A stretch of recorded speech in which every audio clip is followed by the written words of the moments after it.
Hello, welcome to our podcast number 2 today. I appreciate for your support. Karibuni sana. Ukiingia unasema yes I'm here. Leo kuna mambo mengi sana yametendeka. Nawasalimia wote, asante. Kenya saa hii ni wakati wa jioni, saa 3:30.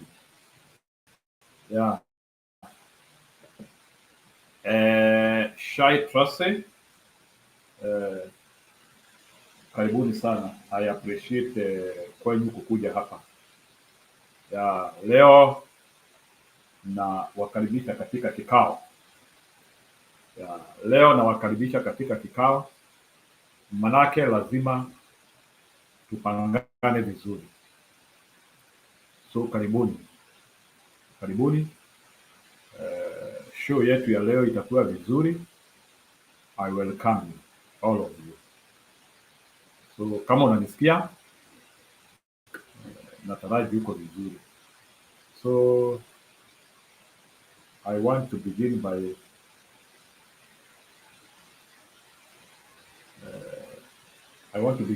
what has been happening during the day. Mnajua vitu zimekuwa mingi.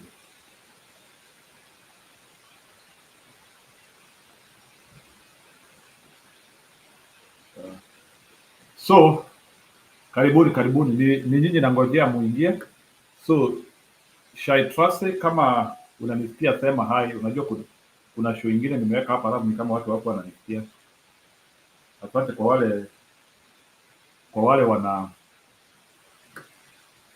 kwa wale wanaendelea kuingia na kunisikia. So nataka musikie maneno ya broadbase hapa kidogo. Hakuna mtu anapiga maendeleo, lakini kuna mkereketo nataka msikie hapa. So nataka kwanza leo kumekuwa na function mbili. Kumekuwa na mazishi ya mama ya Wetangula na kumekuwa na ile mazishi nyingine ilikuwa kwa Rene Kevuti, kijana wake wa Rene Kevuti. I think kijana wake wa kwanza aliaga dunia. So pali inaitwa Kanyuambora, Mbere, Embu County, kulikuwa na high octane politics huko. Wacha kwanza tuanzie na mkereketo.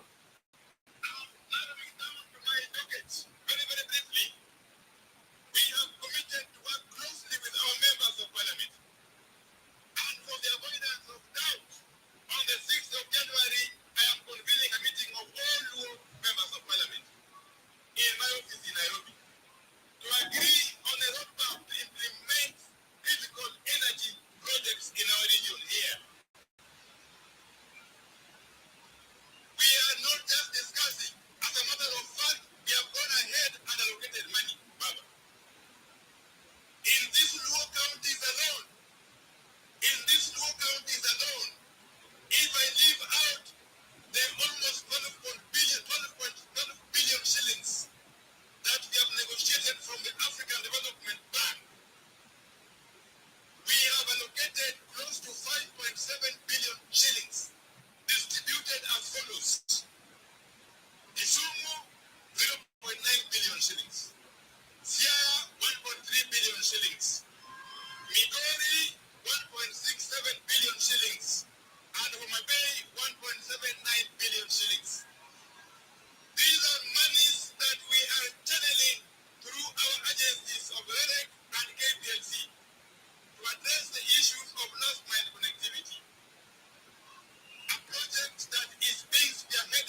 supporting this area.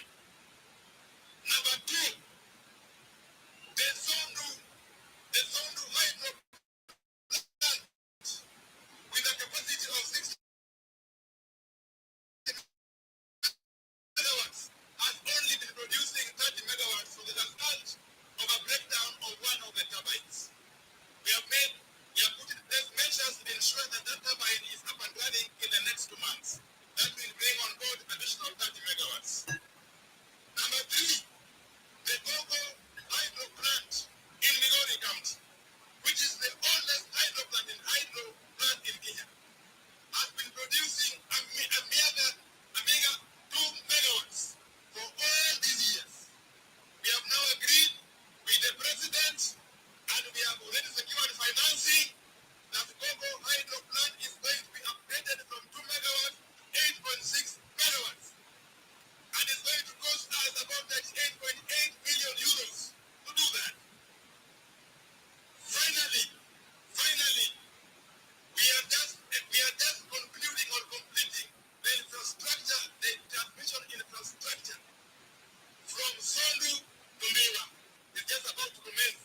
And yet we are just about to commission the Awendo Isibania transmission line. All that combined is going to address the issues of power in this region. But we must not order Raila Amolo Odinga or the President William.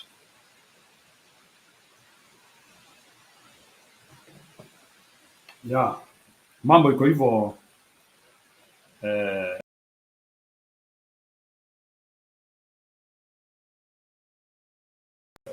I don't know if you people you can hear me. Ni kama kitu yangu imepotea. I will have to check my system kidogo. Can you hear me? Eunice Mavuti, can you hear my voice? Just my image has gotten lost, but yeah, let me restart and come back. Just okay, you can hear me, but I don't know what is the issue. My image has gotten lost, eh?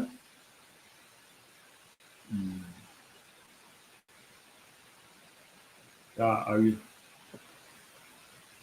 I will not stop it. I will just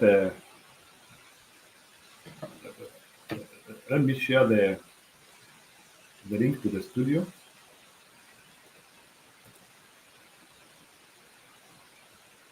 Yeah, wacha niingie na system ingine, so just be patient with me.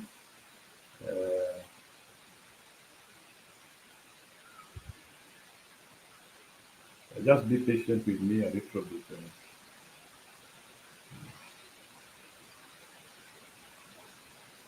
Yeah, so mumesikia sasa, ngiro ulisikia mjinga Kamau Ichung'wa. No, I don't listen to those people. I don't listen. It's unfortunate. I don't listen to people who cannot advise themselves.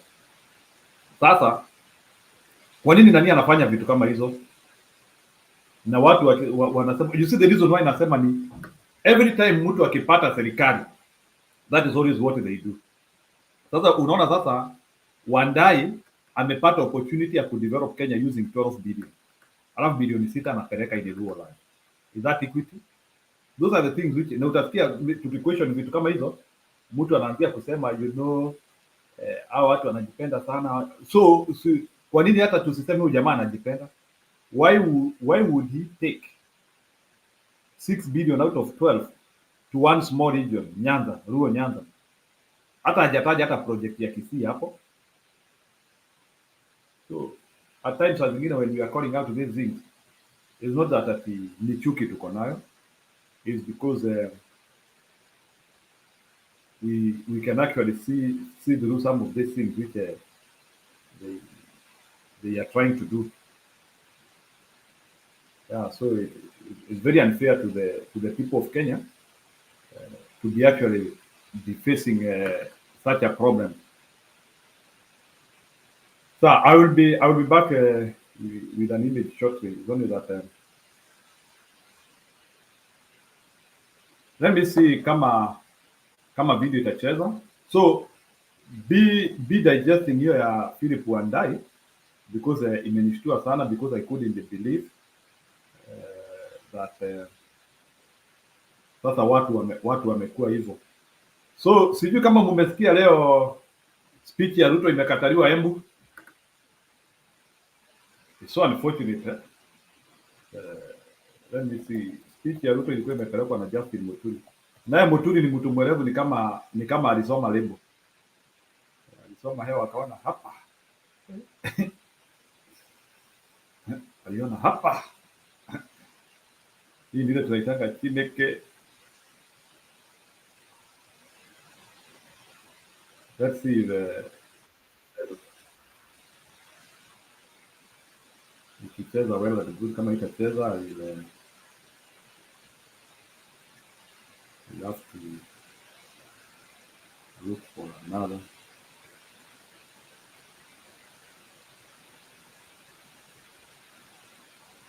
Hii inaonekana inaonekana mimi peke yake sionekani ni sawa, so that one is okay. Kama shida ni mimi, that one is okay.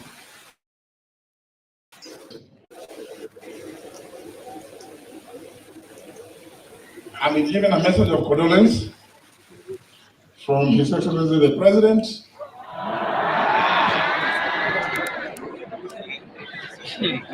Yeah. I have given my message of condolence to Honorable Lene Kibuti. I have given my message of condolence to Honorable Lene Kibuti. Yangu ni kweli, nimetoa yangu, si ni kweli? Sasa mimi pale nimefika mwisho ni kusema nimepokea ujumbe.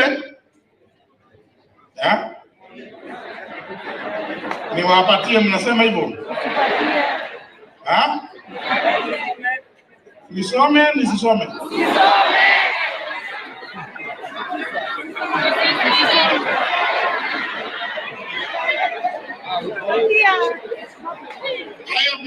I have been advised wisely, you know, as a former speaker.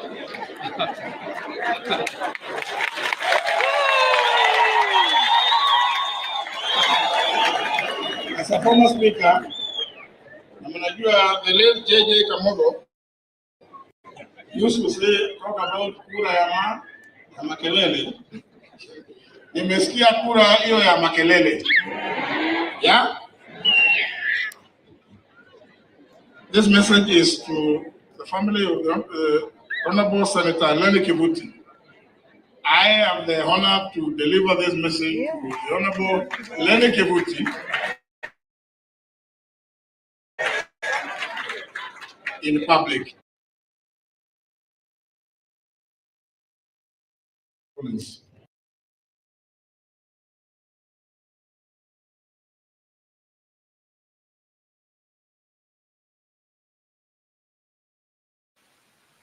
Mambo Embu ilikuwa imechemuka hivyo. Hiyo ni ile nasikianga mkisema ni pressure increase ama pressure decrease. Pressure increase, decrease. Can I get you?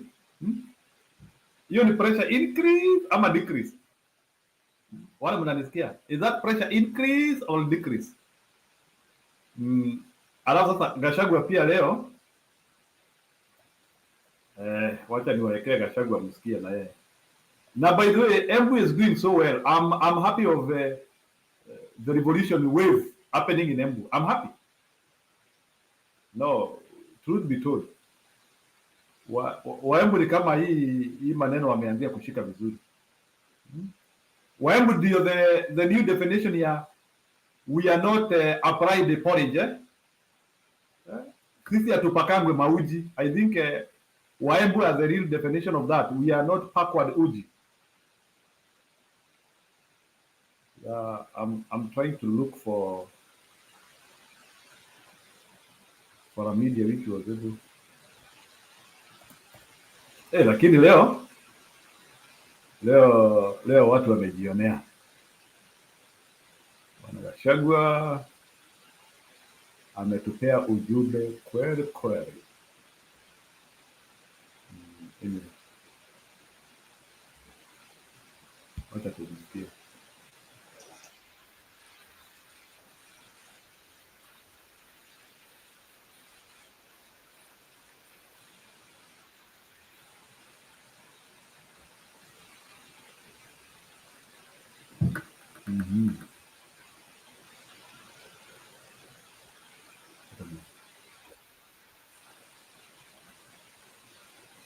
Wacha niweke hii ya NTV. Nimeipata tu sasa.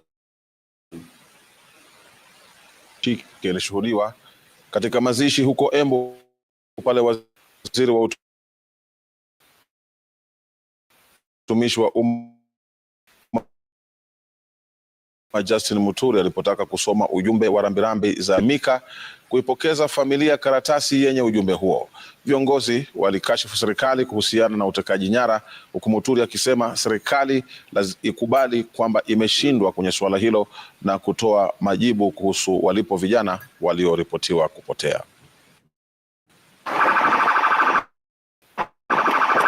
Wingu la simanzi lilitanda katika kaunti ya Embu Ijumaa, viongozi wa kisiasa, marafiki na jamaa wakijiunga na familia ya aliyekuwa seneta wa Embu Leni Kivuti kwa hafla ya mazishi ya mwanawe Eric Mutugi Kivuti aliyefariki tarehe 21 mwezi Disemba mwaka 2024.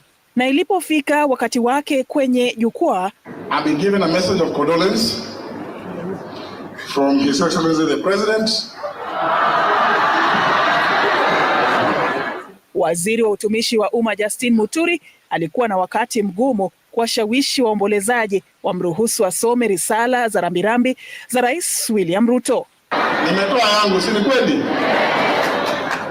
Sasa mimi pale nimefika mwisho ni kusema nimepokea ujumbe.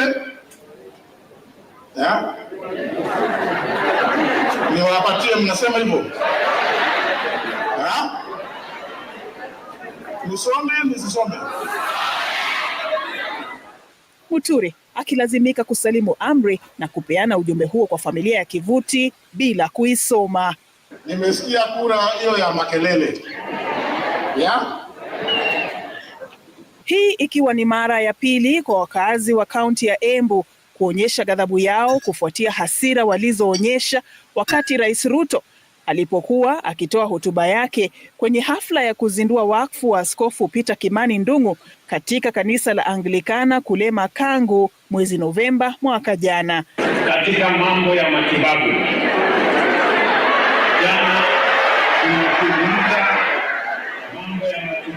viongozi waliohudhuria mazishi hii leo, akiwemo aliyekuwa naibu wa rais Rigathi Gachagua, walitumia fursa hiyo kudai haki na kuitaka serikali kutegua kitendawili cha utekaji nyara nchini. Kijana wa Embu ametekwa nyara. Mkoji kijana mdogo. Gavana wa Embu amenyamaza. Amenyamaza. Seneta huyu Mundigi alisema anaonekana, amenyamaza.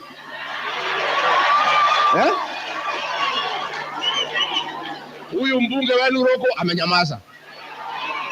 Huyu mtoto wa Embu tunataka kuuliza rais na serikali, huyu kijana mlete nyumbani. We must all own up to our own deficiencies where they have been pointed out or where they occur. We cannot say we don't know. We are government. We are government.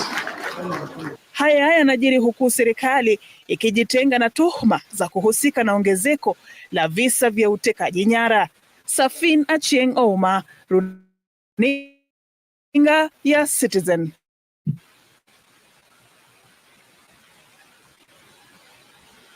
Ya, story ilikuwa hivyo. Noma sana.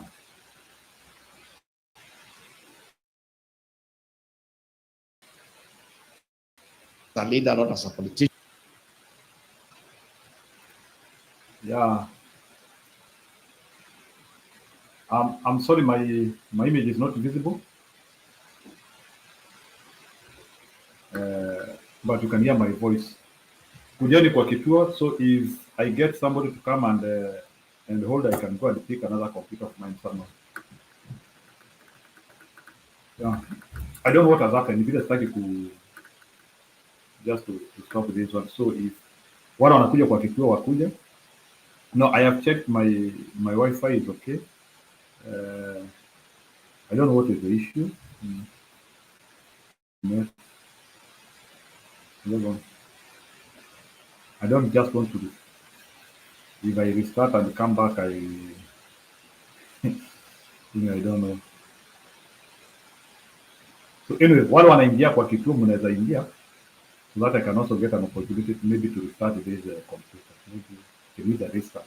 I don't know, but I've tried to get in and get out of the studio. The image is still not coming up.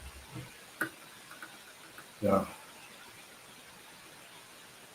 So hiyo ni story ya Gachagua mumeisikia, not Gachagua, Justin Muturi. And by the way, I want you know, nikiongelesha watu wa Mlima Kenya, by the way, I want people to learn, especially watu wa Mlima Kenya, because I think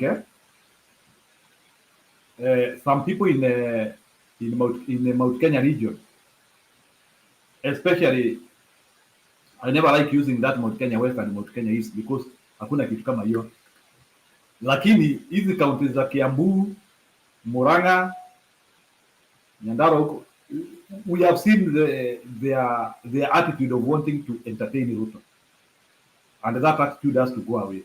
You people, especially people from Murang'a, people from Nyeri, you cannot entertain the government at this particular time. You have to reject all those people. We cannot be hearing that those people, they are busy crisscrossing those counties, and they feel the heat of the ground. By the way, mimi naongea na Waembu wengi sana. Waembu wamesema hawana shida, they are ready to be in opposition. Lakini wao wameachana na Ruto kabisa. Hiyo ndio story. Siku hizi hata huyo Mbarire akijaribu kuongea anyway, aongei. So Bwana Mbudi, I will check my camera. So I think it's an issue of Arista. Embu washakataliwa hao wote. And by the way, let me tell you, I know Mbarire because she might be having watu wanamwanalizia ground. Mbarire will defect. Bwana Alex, I don't know what is happening to me today. Naona kamera zangu hazifanyi, but I want to restart the system. So you can go back to the camera. I think you have in your settings kuna ile njia camera huwa inaruka ile. There are two options. Ukienda kwa settings camera, you can go there. Probably that will happen. And let me say something quickly. You know, I don't know. I think maybe Miss Joangi siasa ona settings sangine huwa inaruka peke yake. I don't know why. So I don't know, Njiru. I don't know the mountain politics. Sometimes I think I have a grip of it, but sometimes I'm confused. But there is some common denominators that we need to agree on. Most of the elected leadership currently in the mountain was not elected by the electorate. Somehow, Ruto and the IEBC announced them.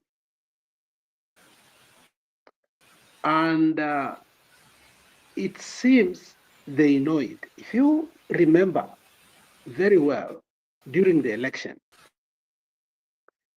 I don't know if I'm the one who did not watch it, because I've looked for that clip in Anikosa. But during the election, Waiguru conceded. And all of a sudden, he was announced. I don't know if in Njiru you remember that.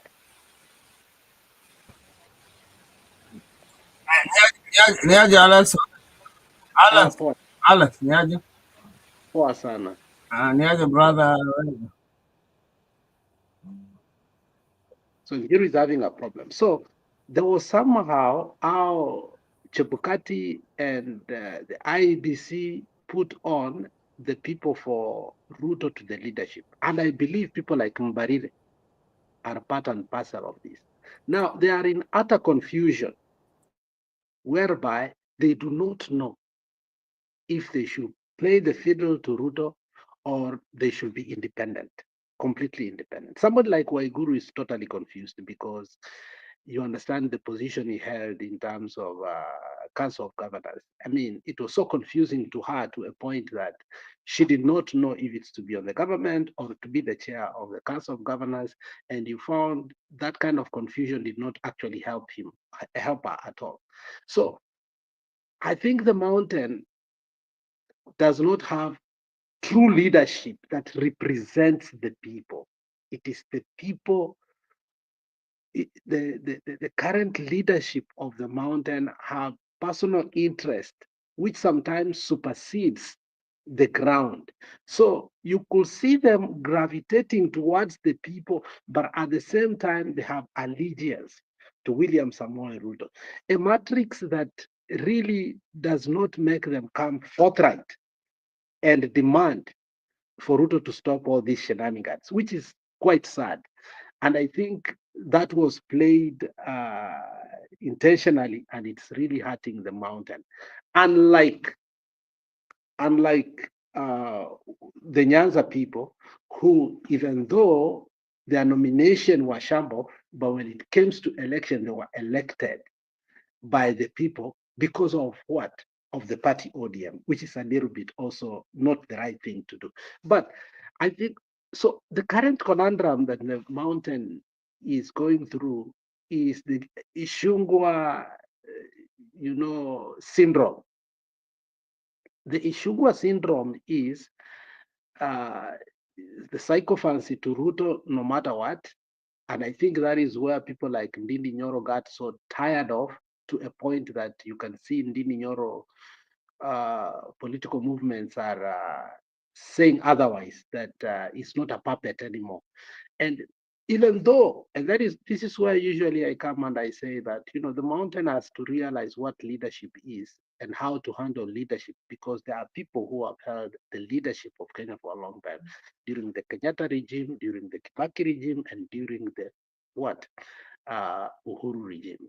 We could not perceive people like Kimemia could be pushed out by William Samoei Ruto. Somebody like Kimemia, a person who was a powerful minister for internal security and who knows the ins and outs of the government, but you could see Ruto easily dislodge them. So what the mountain really needs to do is, hata kama some of your leaders were puppets and were elected in a wrong way, but if they have realized and if they have seen the light and they are willing to work with the ground and the people, I think you must give them all allegiance, unwavering allegiance, so that you can unite the community the way traditionally it has been, for your sake.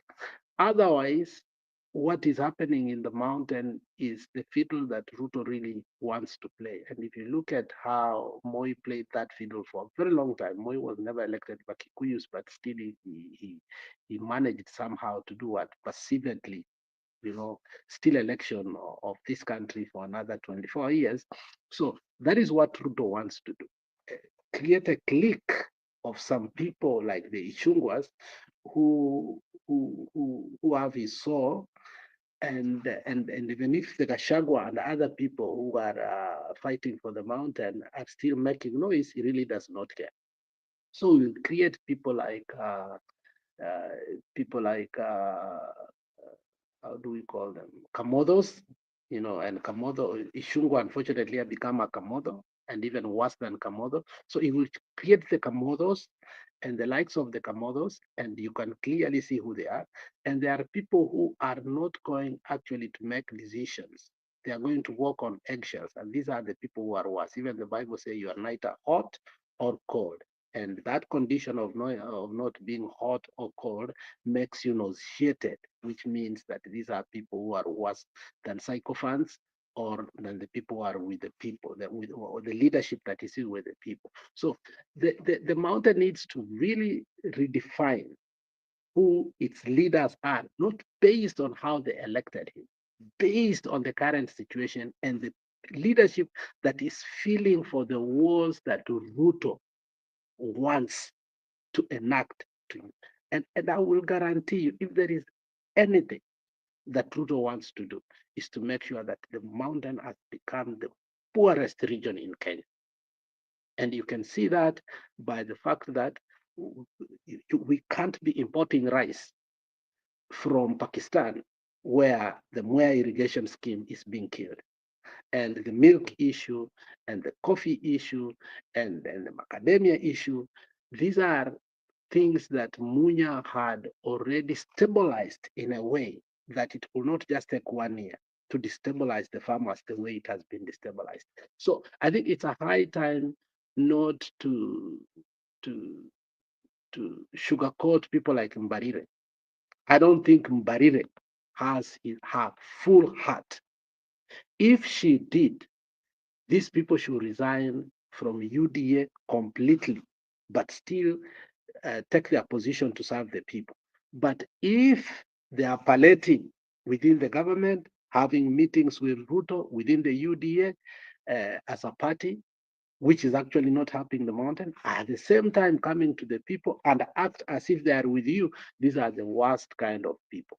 It is good people like Maina Njenga comes up and shows you the position that they have changed from what they used to be the people, to be with the people. Now they are with the government. It's easier to deal with such kind of people.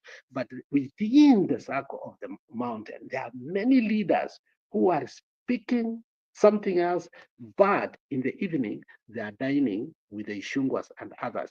These are the kind of leadership that you must root out to make sure that money, the church, and other factors that were used before to take the mountain to where they are today will not happen again. I hope so.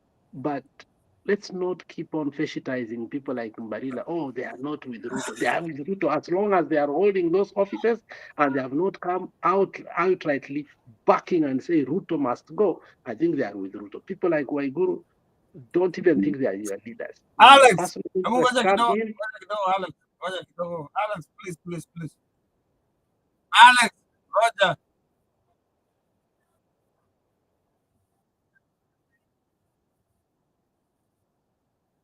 Alex.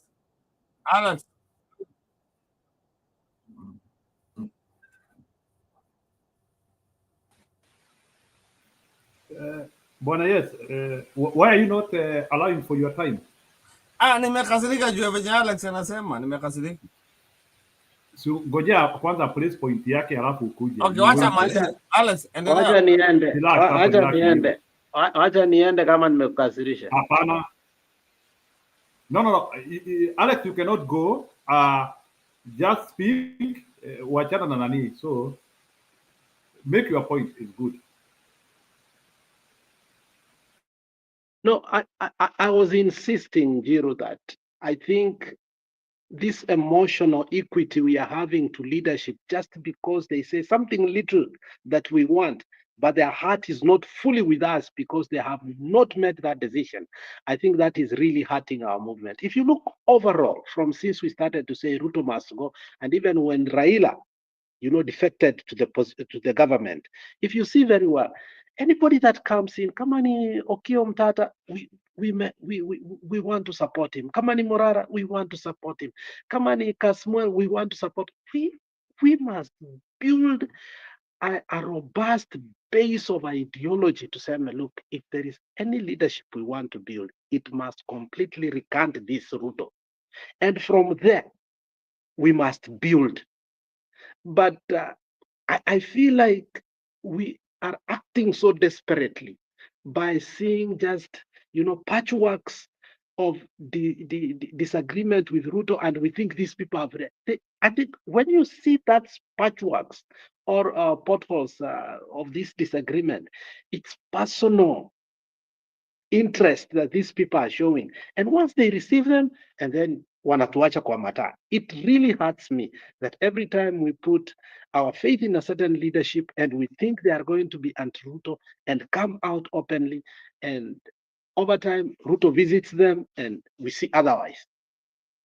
And when Ruto visits them, you see them doing what? Becoming psychopaths, and they had at least me and you are able to cipher these politics of duplicity. At least me and you are able to see it. But there are common people on the ground who can be lied easily. And that's why the expediency of money, the expediency of religion, the expediency of Michelle has been used in the mountain. Because, you know, if you look at the mountain, unfortunately, they are religious people. And there's a problem with religiosity and emotionalism. Okay? The religious connection with emotionalism, whereby if somebody becomes nice, not good, there is a difference being nice and good. These people become nice to you guys, but not good. And then we give them our hearts politically. What ends up happening? I think people like Mbarires have not made up their minds. They are worse than the Ichungwas who have made their minds, because they are lying in the last minute. For those of our people who have not been civically sensitized, they end up voting for Ruto because of people like Mbarires. And that is very unfortunate. Thank you.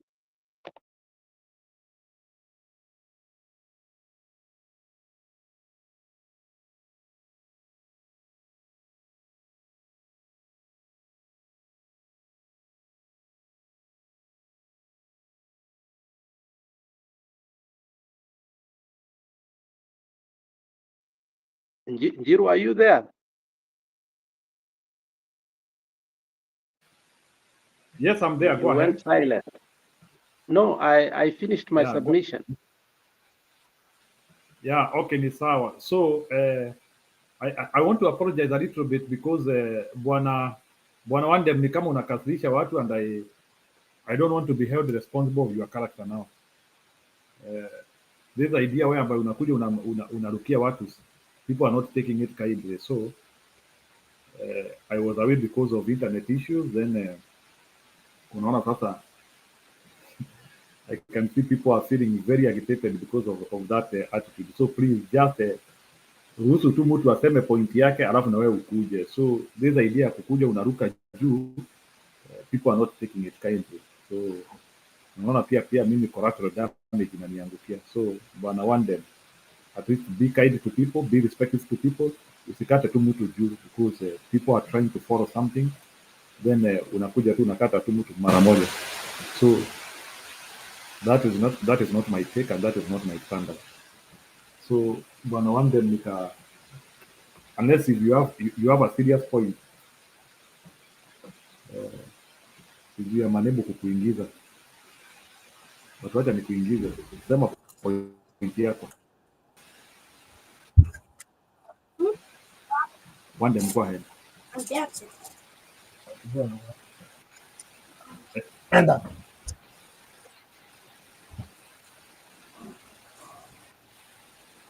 Wandem, can I hear you?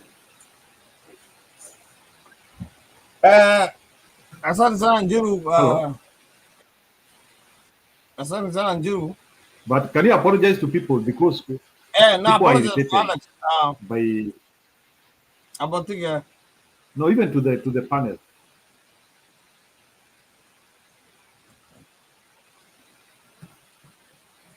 yes.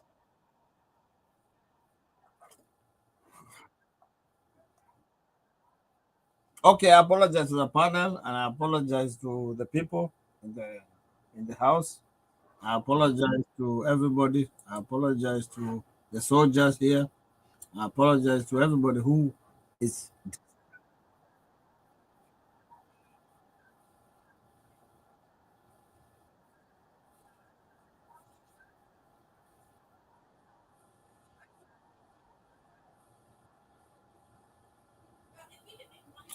Mtu wote amekuwa disturbed, na apologize. Okay, I think you are not stable. Uko na mambo mingi pande yako. Please.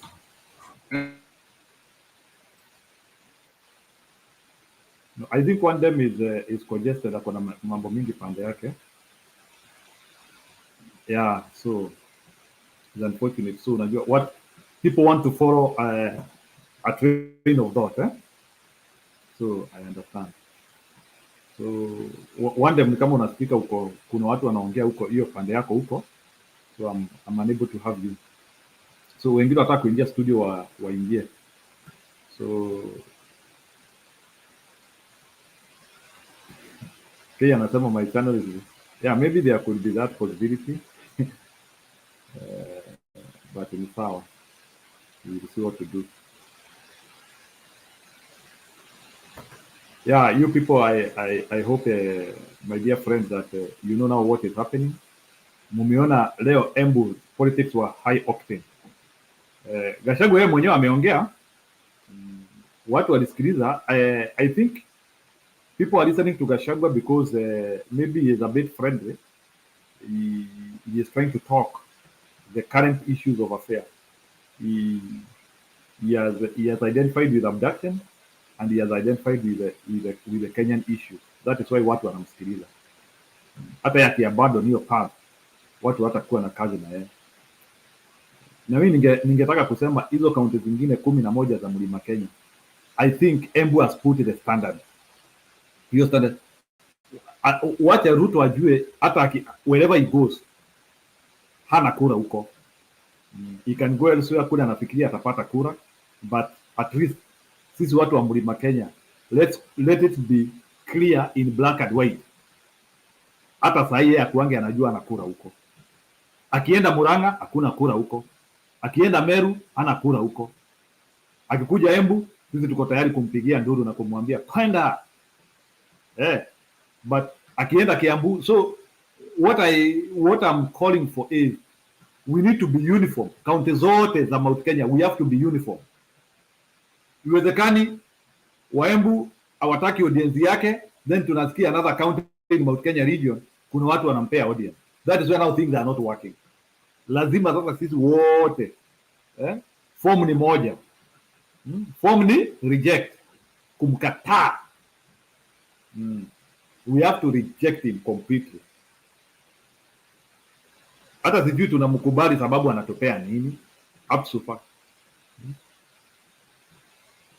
Mnaona sasa akina audio wadai wale watu ambao wanasema sasa wako broad based government. Wadai has been given an opportunity to develop Kenya.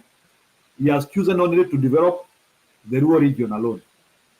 Huyo ni Wadai. Mmesikia hapa wame negotiate 12 billion. 6 billion he is taking it into rural Nyanza. I'm not saying that Nyanza does not deserve development. No, but we judge people from the content of their character and what they are doing. How do you get 12 billion and 50% of that money you are taking it to Luo Nyanza alone? That's how I want us we judge these people. Hata kama wanasema they want to develop Kenya. You get 12 billion, 50% you take to Nyanza region alone. I think even Nyanza people should come out and speak against that. That is the extreme balkanization of people. Yani hiyo ni kama sasa wanataka kugawa watu kabisa. That's what the extreme balkanization of people. Extreme. Wamebalkanize watu kabisa na kuna jambo lingine wanataka kufanya. It's so sad. It's so sad that you can get 12 billion and one region gets 6 billion. Anyway, ni sawa. Ni wao. Sisi hatuko kwa hiyo serikali. Sisi tutangojea serikali yetu. There's a day when a government will come. Kwa mtu ameondeka, don't forget Nyandarua also don't tolerate. Okay, ni sawa Mokabu. Those counties which are doing the right thing, I'm very proud of you. I'm yet to see something in. Ebu niambieni ebu mnihesabie zile county hapa zimefanya kitu ya maana. No, I'm not saying that it's a propaganda, but ni Opio Wadai ameongea. There is an excerpt anasema nimepata 12 billion and 6 billion anaipeleka Ruo Nyanza. Nyahururu siko Nyandarua. Hebu wapendwa mniambie zile kaunti ambazo zinaonesha kasongo kabisa. Which one? Embu has proved it, I think 2 times now. So home and away. Ya Embu home and away good. So kuna mtu anasema, Peter Mbuzi anasema Nakuru. Pia Nakuru mumefanya mambo. Okay, kaunti ingine. So Nyahururu hiyo ni Nyandarua. Nyandarua and Laikipia. Nyahururu is a shared town. Okay, kaunti ingine. Kirinyaga bado. Kirinyaga kuna kitu tumeona so far.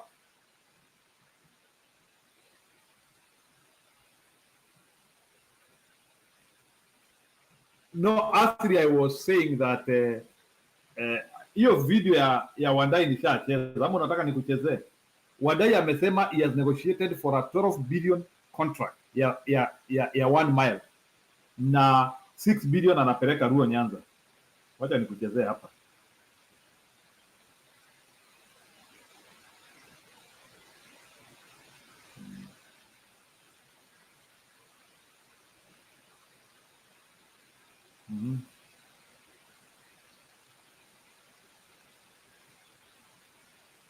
Let me show you.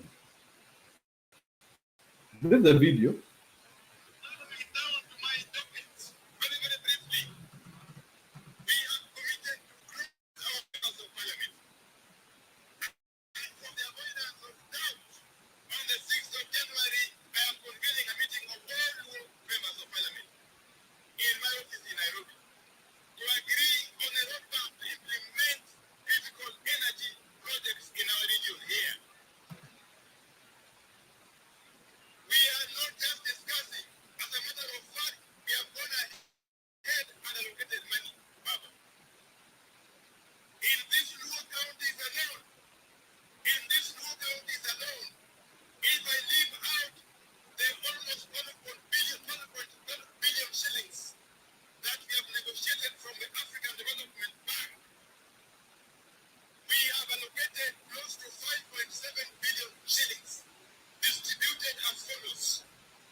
I don't want to go beyond that, Bwana Asli.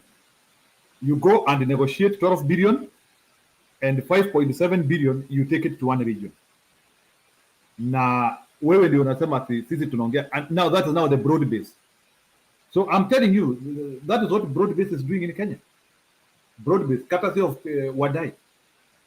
I'm negotiate 12 billion, 5.7, one region alone. Sisemi they don't deserve, maybe hakuna stima huko. I don't know.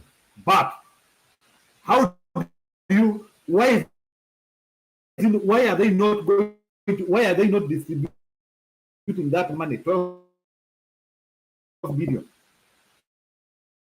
in your region? Hakuna stima kana? Hakuna stima wapi? I'm ready to debate you. On that one, I'm ready to debate you. So that is not the evidence, that is what Gachagua used to. No, it is not Gachagua. I don't know what Banasri, you are not. This one is information from Wadai saying that I have negotiated 12 billion and 5.7 is going to Ruo Nyanza. I have no problem with that. It is broad-based. They can do whatever they want. In any case, we don't support it. But that's what now it means, balkanization of a nation.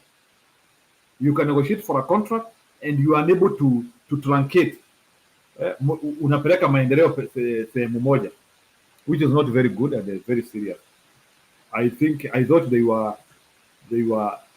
had more important. There are so many Kenyans who want development. Another one, ndio najaribu kusema. So that one was in bad taste. Wacha niweke Kimanongo kidogo. Nimesikia ati Kimanongo anasema watu wanajiabduct. Kama watu wanajiabduct, mbona baba yako aende akalia kwa koti if people are abducting themselves? You know, let me tell you, this is what happens mkichagua mwiba kama kiongozi. Mkichagua mwiba kama kiongozi, mambo ndio haya. Yani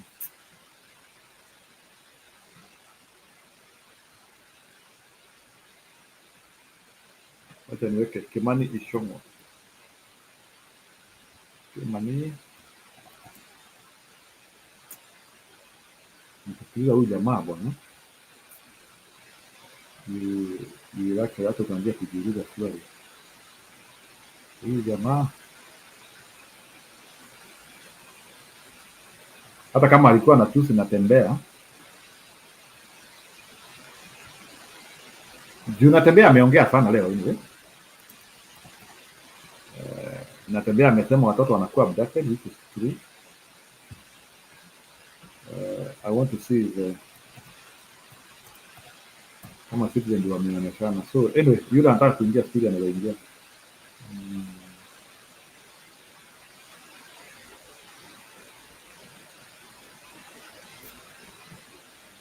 I think Kikuyus are very sorry for what is happening to them, courtesy of people like Octane. Najua Wakikuyu waamini. Anaweza ati huyu mtu there was a time that he was not he was elected and opposed. Hey.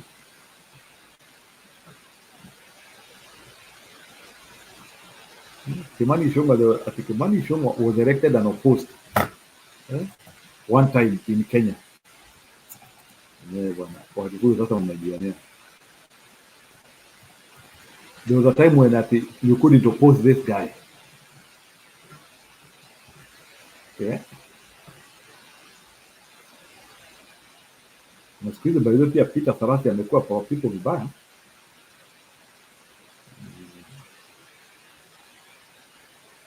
I don't know why even Ichung'wah decided to abuse nani. I'm just looking for it. I don't know why, because ameamua kwa kutusi natembea.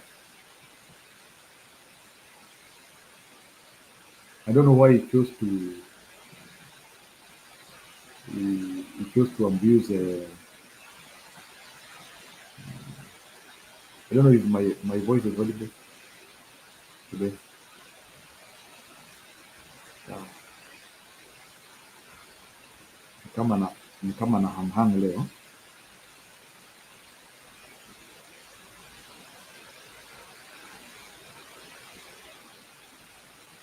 Okay.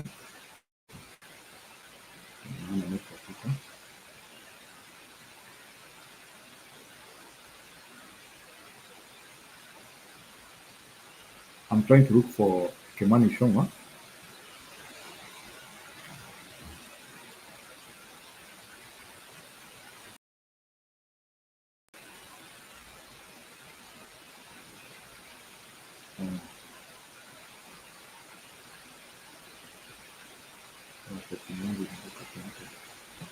Yeah.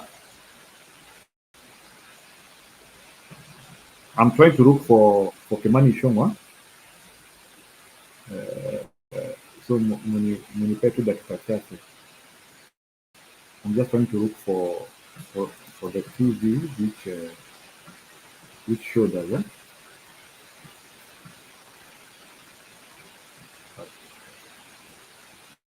It's so unfortunate. Ichung'wah, the one man who people never used to oppose. Hata kungeonekana mtu wa kujisimamisha.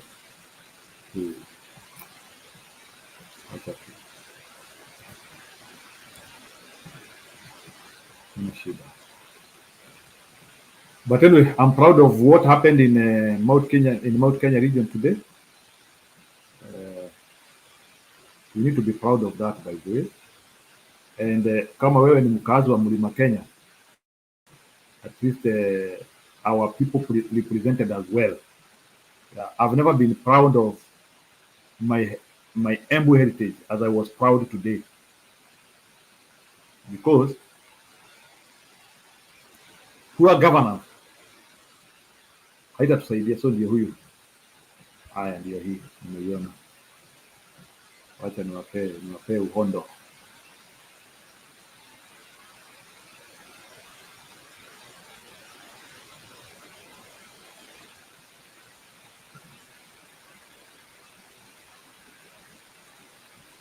Let me bring the uhondo here.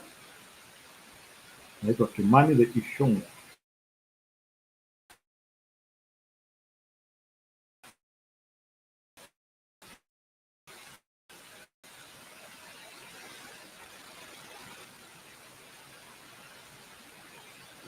Kama itacheza.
Let me share again.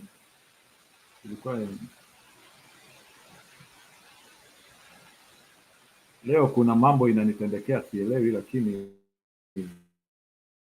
I will solve it in our next show.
Yeah.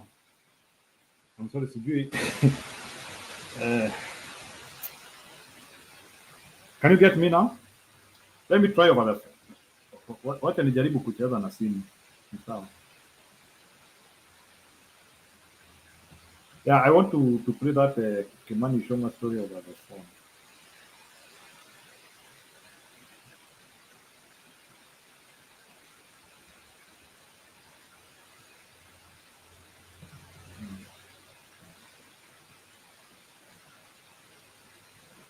Gerson anaona ameshtuka sana. So am I clear now? I don't want to restart my computer now, but if I'm clear, you can tell me.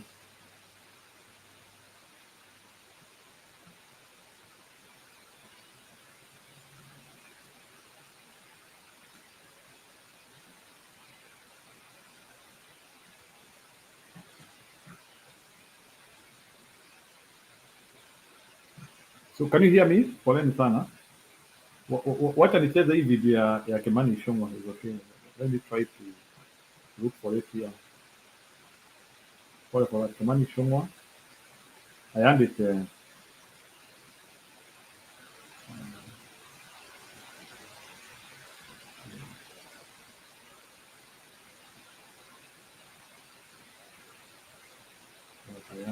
it.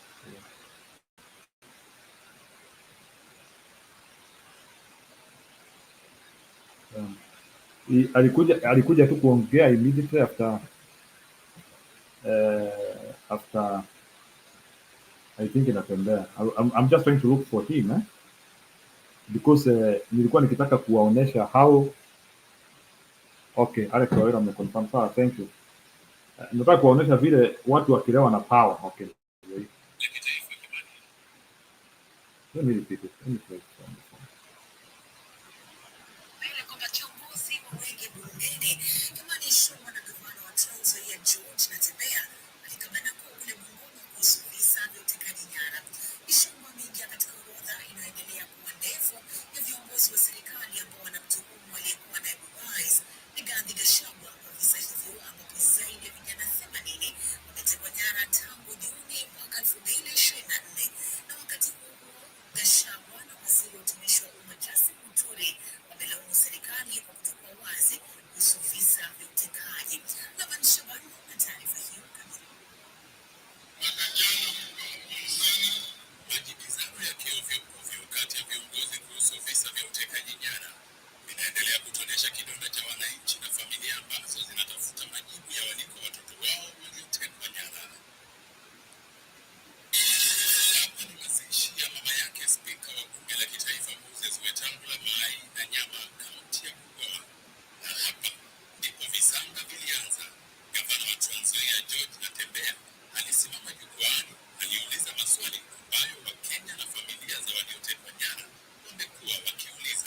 sikiliza huyo. Yeah, mumesikia. Sijui mnakumbuka kama the other day Ishongwa akisema maandamano ni ya watu wa KFC. Ishongwa is wrong on everything. Ishongwa has never been right, by the way. Alisema maandamano ya Gen Z ni haiko. Akasema ni watu wanaenda kuandamana na Uber. Sijui kama mnakumbuka. Ishongwa said that maandamano ya Gen Z au ni watu wako na Uber, ni watu wameshiba kwa kukula minofu ndio wanakuja. So Ishongwa has never been right on anything. He is just an empty or busybody. Wacha niite empty and busybody. Ishongwa is not representing any person other than himself. He is just a sycophant of Ruto who thinks that he will cajole us to be thinking that the government is doing the right thing. Watu wanapotea na wataki kujibu hiyo. So wanaanzia sasa kusema ati watu wanajikidnap. Huyo ni atori tumbo kubwa. Ati watu wanajikidnap na naye Ishongwa ati anasema ni Gachagua anakamata watu. Si basi watutolee huko Gachagua. Kwani Gachagua akona serikali parallel? Kwani Gachagua amekuwa warlord in Kenya? Sasa kama wao, hebu niwaulize, sababu najua pia hizi serikali they are so stupid na sijaiona serikali ambayo ni stupid kama hii. Kama Gachagua ndiye anakamata hawa watu, si waende wakatutolea wao kwa Gachagua. Wako na jeshi, wako na kila kitu. Mbona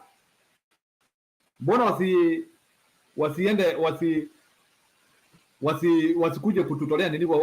Wasiende huko kwa Gachagua huko nyumbani watoe, ama kule Gachagua anaficha watu. Wako na intelligence, wako na kila kitu. Kama Gachagua ndiye anabdaki watu, si watutolee kwake.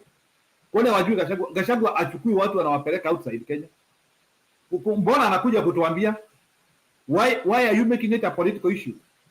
Serikali kazi yake ni kuinvestigate and to act in speed.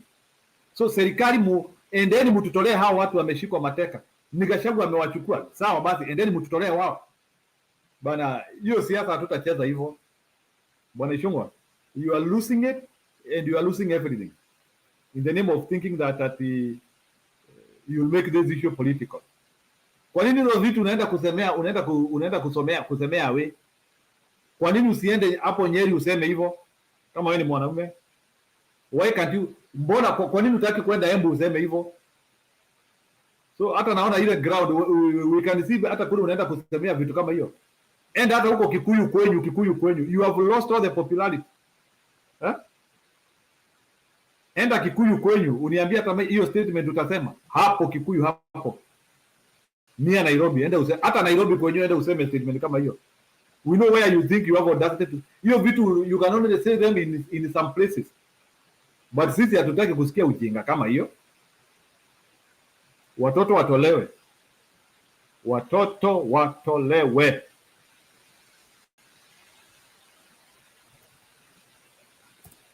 Yeah. People can see through the lies. Sasa Sunday ndio mumeanzia kusema kwani huyu Gachagua ako na nguvu aje? Mashinda yote ni Gachagua kwa Kenya. All the problems in the Kenyan government is so ineffective that they cannot rescue Kenyans from Gachagua. The government is so ineffective that Gachagua ndiye anafanya kila kitu. Watoto wakipotea ni Gachagua. Sijui nini kifanyika ni Gachagua. Kwani huyu Gachagua ako na nguvu aje? Kwani huyu Gachagua ako na nguvu aje? He must be a very huge person in Kenya if he has all that power. He has power to abduct people. He has power, hata yeye ndiye anaenda kwa makanisa, anarusha tear gas. He also want to kill himself. Serikali yawa. Si hata at least have small brains. Hatutaki mkuu na serikali na akili kubwa sana. Mkitumia hata ile ka akili tu kidogo sana, mko nayo kwa vichwa. You know that what you are saying is not anything which can hold water. But anyway, tunawaelewa sababu lazima mdanganye, mmekosa nafsi. For your information, time is still ticking. Kama wajijui, 2027 is here on the corner and we will not postpone election because of your desperation. na tuwasamehe. Sasa 2027 inafika na kuna kitu, we will judge you. Hii vitu yote tunaiweka kwa kikapu, it will be part of judgment. We are judging you. Siku ya kura, you abducted our children. This is your legacy. Hii lazima mujibu. Hii mkikuja kuomba kura, mliteka watoto nyara, watu walikufa, hakukuwa na pesa. Those are the questions, and all these things which have happened, they are unforgivable. Hii sio ati tunakuja atukuambia raia sasa munisamee munipee tamu ya pili. You cannot forgive murder. Any government which has participated in murder is ousted. Ousted, spelling O-U-S-T-E-D. Any government which has participated in murder is ousted. Is that simple? Hiyo ni kuenda wakiendanga one way. Not even to consider them. So the issue of UDA government to be considered for a second term should be unimaginable. Hata tufai kukua tukiongea kwa mitandao ati tunaongea story ya second term. No. Hii ni kuenda one way. Ni kuenda ikipoteleanga. Kwenda. Ni mayango tunasemanga na wote turekelia. Kuenda ikiendanga. You cannot. Hii imekuwa tu ni shida. Yani just because of a small group. Just a small group, yani watu wezi kula, watu wezi lala, ni watu tu ni stress. Just because of a small group. A small group. Watu wezi lala, watu wezi kula, watu wezi fanya chochote. Just because of a small group. Which has no power, for your information. You have no power. And I want to tell you that with authority. Hamuna power. Power belongs to people. Ni sisi tuko na power, sisi raia. Sisi raia ambao mnaona ni kama we don't deserve. We are the people with the power. We hire and fire. That is the power of raia. Na hii serikali tunaifanya vibaya sana. Early in the morning. Home. By 8 a.m. tumemalizana na nyinyi, tumefanya hivi. Ruere. Kevin, go ahead. I don't know where you started and where you stopped. Of course I can. We are talking about the happenings of today. First of all, tu ni kuupdate leo Embu watu wamekataa speech ya Ruto isomwe, alafu na mazishi huko Western wanaweke ishukwa, anasema Gachagua ndiye anabduct watu. So that is those are the news that amid other things which you are saying.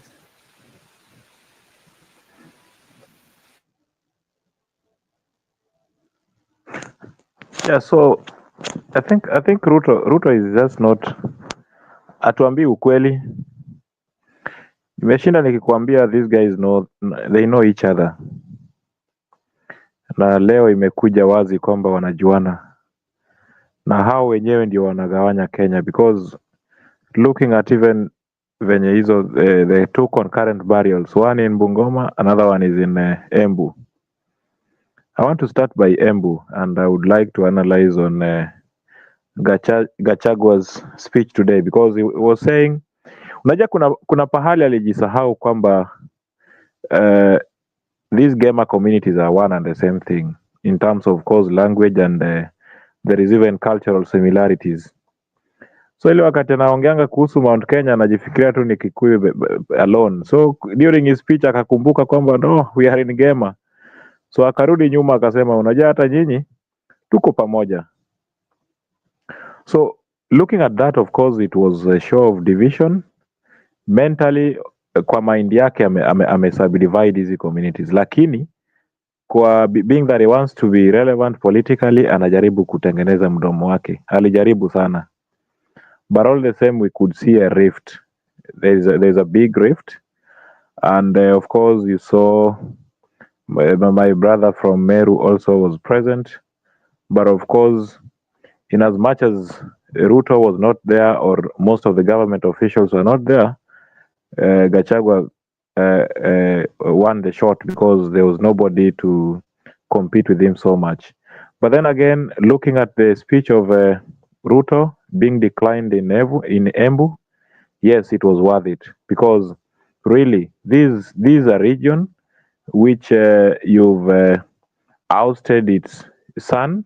Of course, Gachagua is a son of Kenya, but if you particularize it, of course, it's among the gamer communities. So again, you want to read the same speech to the people that you've declined, the same people who you allege to have voted for you. So I concurred with the people. It's good for them to refuse the speeches of Ruto because it's full of lies. Even next time, I wish my Luo counterparts could do the same. Just reject Ruto with all his speeches, reject Ruto with his lies and public outshows and all that. Reject Ruto with everything and reject him from the office. Reject and eject him from the office. If that can happen the same way Embu people did, I would read it. It will be the best times for Kenya. So it has started with Embu, and we are yet to see more, because Ruto is lying to people. He's giving promises which is not fulfilling. Of course, people can read the space. Looking at Bungoma as well, I see a scenario whereby leaders could not even. Of course, they have been saying they are working for the Mamambogas. So who are the Mamambogas there? I saw no one. I only saw billionaires and probably the minimum side, the millionaires. No mamambogas, nothing for no good agenda for the common mwananchi. They talk of the registration of SHA. How is that? I mean, who has come out to say that I registered?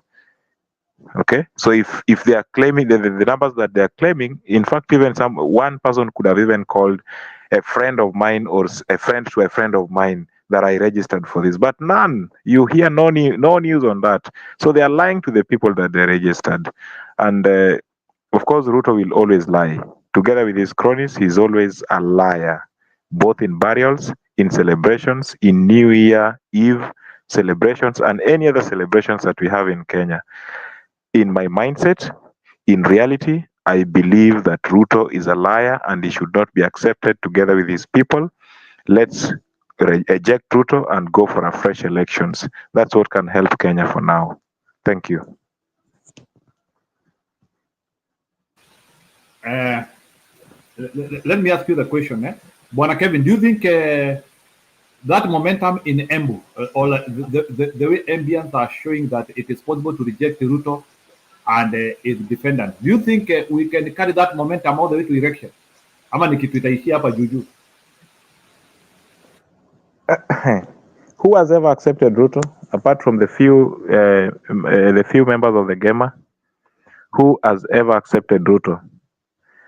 I keep saying that he alleges that he was duly elected, but according to, of course, reading the space, who has ever accepted him?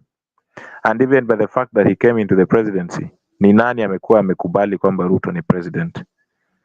Of course by oath, but in reality, me and you, I believe we are not reading. I mean, we may read in the same page that Ruto is not a president for the people, because he's just doing his own things. A president is a leader, but he's not leading people from his heart. He's leading people from his cleverness in terms of how much can he own for himself and how much can people around him own and acquire.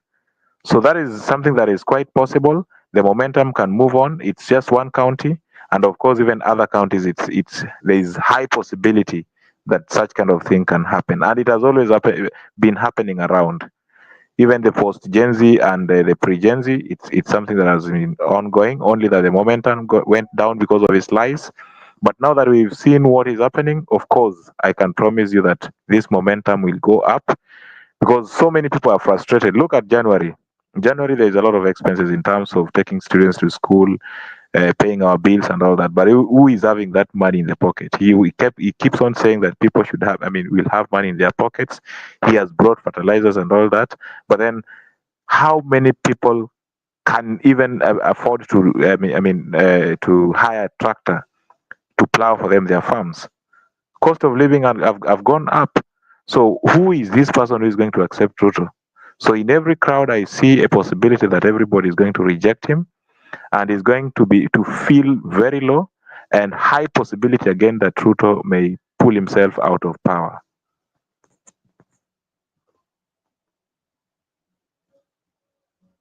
Yeah, sawa bwana Kevin eh?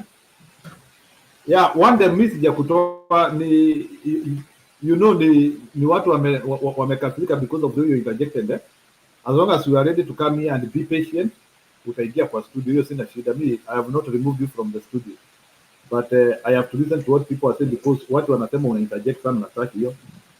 So even me, I want people to feel comfortable. Go ahead. And by the way, Kevin is not for anybody in terms of supporting Ruto or not supporting Ruto, supporting Gachagua or not supporting Gachagua. I can support their policies. I can support them. I mean, they are make good agenda for Kenya, but so far I've not seen any good agenda that any politician, all those people I see around there, the Mudavadis and the Railas and everybody, I don't see any good agenda that they have for Kenya. What I see, the best agenda for them is to have money in their pocket. So when they talk about the broad-based government, it's just the broadways. Maybe it's the broadways bread which they have. Everybody gets a slice, and that is exactly what has happened. You saw the Johos and all the everybody of Paranyas and all that. There is no common Mwananchi you saw there. So it's a big lie that these people are working for Kenyans. They are not. They are working for their pockets and they are working for their families. They are getting themselves richer at the expense of Kenyans. 10 people, 10 millionaires against against 1 million poor people. So what is the ratio of them? If we could be having maybe 10 million rich people and then 10 poor people, that would be a very good Kenya for us. But the opposite is happening at the moment.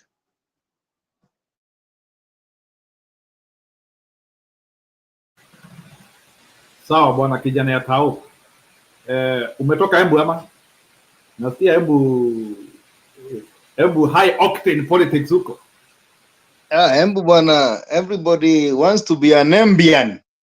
If there is a word like that. Embu, they are not hiding their feelings. I'm happy about them. I am so excited. I think this thing will replicate in many counties because I look at it. There was a time even Keheka, Madam Keheka, who governor was trying to read that kind of a speech, and it also was booed, because people are realizing that we have no president. What we have is a cartoon. You know, Mr. Njiro, what name do you know of Mzee Jomo Kenyatta or Kenyatta? What nickname do you know about Mzee Jomo Kenyatta? Do you want me to tell you what he was nicknamed? He was nicknamed Jomo. That despite him being a capitalist, and we know they divided this country into in the way they wanted, people respected the presidency that time. Walikuwa wanasema Jomo, Mzee Jomo. Umeelewa? Then Mzee Moi, despite the many problems and even killings that he had, even him was very corrupt and very dangerous person. People called him Mzee Moi, Nyayo, and M1. They knew that this guy is a president. He had the aura and the demeanor and the presence of a president. So people, you wouldn't see a speech of Moi going to Muranga, or rather, after even killing Wagina Tomboya and all those people, he goes to a place and the people don't, and the mamas. He was a president. Then comes Kibaki. What nickname do you know of Mr. Kibaki? Ubako, Baba Jimmy.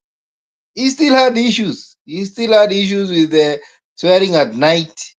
He still had issues being a person who oversaw the biggest civil crashes in Kenya. But people knew he's Baba Jimmy, and they respected him, and they knew that presidency has a presence and the grace of God. Then Uhuru came. Uhuru had problems. Even these abducting, they were happening. I think they were happening for the terrorists a lot. But I can assure you, people called Uhuru Kenyatta Uhunye, Jayden, Wamashati, Kamwana. You look at those names and see they were polite and they as a person hata ukiitwa kama wewe president unaitwa wa mashati unaona. But now look at this guy. This guy, he doesn't fit to be the president. He looks funny. He talks with a lot of lies, uses reverse psychology, telling the police are the ones killing the people and he cannot interfere because they are independent. Nobody is shouting on that because they know he's lying. He has lied more than 10,000 lies by now. Now what do people call him? Kasongo. They call him Zakayo. They call him Jambazi. They call him a thief. And can you just imagine, you are the president of a country and people cannot even listen to your speech? And it is not like you have been there for 10 years. This is the second year. Somebody calling you a thief, calling you a Jambazi, huyu ni mtu ambaye amekuwa analyze akaona this guy has nothing to offer. When you look at him, even when he's walking around with his motorcade, remember the days of Moi where people could get out of the road just to see the motorcade. This guy has become an ordinary person because of how he behaves, how he carries himself. A guy who wants to speak on everything, speak on cows, speak on vaccinations, speak on SHA, speak on police brutality, speak on disciplining. Now he has become the person disciplining our kids. So we are in a situation, bro, where you ask yourself, can he call himself at a meeting and you say, what is this? Why are people calling me Kasongo? Because they look at me with my Kasongo, hiyo Kasongo yake yako nayo, and then the Kasongo is also associated with the Wathog. You know Wathog, hata ikiumwa na simba inasahau na simba aachilie Wathog for some few minutes, Wathog itakimbia alafu irudi pale kwa simba because inasahau it was in danger. That is the way Kasongo is. Kasongo is a forgetful person. Anasahau uongo. Na unajua uongo ukisahau watu wanajuanga because you cannot keep track on lies. So what I saw in Embu should replicate everywhere in this country. Nobody should listen to a speech that is nonsensical, that has no impact and substance, that is self-glorifying. Everybody is bad except Kasongo. And I'm so sure of one thing. We might not reach July. Because what I know and what I've gathered is that even the people supporting Ruto now, they are ashamed that it's technical. Unajua technical support, where you support someone because of an agenda. For example, the lieutenants of Raila Odinga, their biggest prize is Ruto to try and bribe his Raila to become the AUC chairman. And when that happens, the support can be consistent. But if it doesn't happen, these are the same people who are going to turn around because everybody can see abductions happening, deaths that are not explained, and the government is looking at as if it is inept. Kwa hivyo, it's unfortunate. We are living in a very there are interesting times, but we bear the brunt. We bear the brunt because we are witnessing a country being destroyed by one individual. You can imagine today in Kenya there is no middle class. You are either going with the choppers up there and fundraising in the churches in tens of millions, or you are struggling with rent. You are struggling with the bundles. You are struggling with school fees. You are struggling with the basics, the food and stuff. What kind of a country is that? And somebody is just showing us teeth all over this country, how he is subsidized fertilizer, as if fertilizer is a panacea of all problems. He is vaccinating cows. You know, sahi as we speak, tumeona news, hakuna shule, very few schools zimetengeneza class ya grade 9. Monday ni shule. What are we being told? Sijui fertilizer imetoka 7,000 ikaenda 2,000. Sijui gunga ilikuwa 150 sasa iko 110. Sijui sasa kulingana na vile naona dola ilikuwa 167, niliipeleka 167, sasa nimeirudisha 129. Things that are not making sense. But I am so happy with God, because God is exposing this government and exposing this person. Town chenye unafaa kumwambia Ruto ni kwamba kijana ya town chenye unafaa kumwambia Ruto ni kwamba mama mboga, hata mwingine unaweza pata, hata mwingine hajaiguza hata dola moja, ajue hata dola inakaa aje. Yeye chenye anajua ni shilingi 5, shilingi 10 na 20 ya mboga yenye nakata. So ukimwambia mambo ya dola imepanda imekuwa nini hii, nani anaelewa hiyo? There is nobody. So now that the schools are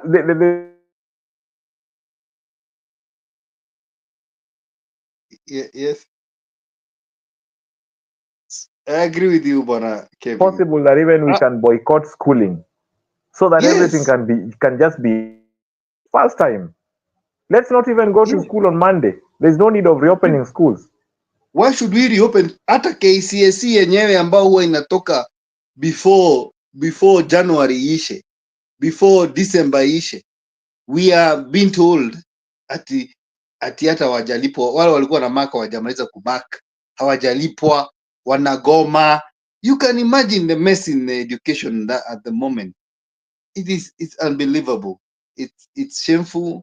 It is sad.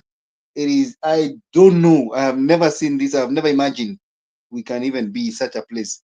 Nilikuwa nadhania tumetoka huko, we are building kidogo kidogo. And I like Naitembea. Naitembea today represented me. And I think God is raising a generation, because not very few people can stand up in such a place whereby everybody is in praise and worship. But Naitembea said today that there is no way a person like Atwoli, Atwoli said that these people are kidnapping themselves. In fact, some of them are even killing themselves so that they can get funding from Amnesty International. So it was so barbaric and so retrogressive for a mollowed man to say that, so that he praises the master. But Naitembea said that is uncalled for. We should not be the people who are lying to the king. And then this other guy called Mukimani Ishongwa says that it is Rigathi Gachagua abducting people who are criticizing the government, so that it looks like it is a government kidnapping the people. So one wonders, does Gachagua have the machinery? Kwani how powerful is Gachagua that he can abduct somebody in Nyeri, Embu, and in Otheru, and in Gong, and goes again to Mombasa? I mean, what are we stupid? Are we okay? I might not have never been a fan of Gachagua personally, but I am thinking now we need to support him to slay the head of a dragon, to slay the head of a serpent, because it seems he can give us the truth about the operation of this guy. And therefore, I know he cannot. I don't even know. When you're impeached in Kenya, you cannot even become president for the next 10 years. So I'm so sure he's not going to be contesting for the presidency. But his aim, it is to make sure those who shamed him, those who did all that, are actually also accountable. Kwa hivyo, Njiru, nikimalizia, niseme hivi. We have an opportunity as Kenyans, when we are called upon, na musiogope, let us protest in the streets, let us be in the social media, let Kasongo do whatever he wants to do. Hata ametuambia tumuitae Kasongo. I know it is a bitter pill kusema hivyo, sababu anasikia uchungu, na kwa sababu ameimba hiyo Kasongo we bona wewe, na akaona ni kama ati anatumok. Let him mock us more. Wacha aende pahali ile organization ambayo ilimpatia the number 2, ile ako number 2 most corrupt person in the world, aende achukue hiyo taji, apigwe picha, ndio tuweze kuwa mocked kabisa, tukasirike, tuseme hey, kumbe yeye hajali. Enda uchukue hiyo taji ya Baron d'Or, bro, go get that Baron d'Or, tukuamini kwamba wewe ujaringi, hauogopi Kasongo, hauogopi kuambiwa wewe ni mfisadi. after touring the world, showing the people that you are Wangari Maathai, you are the peace, you are the president of Africa, you are after anyway. Tupatie bwana nani aendelee pia, Melkizedek Mando. Thank you.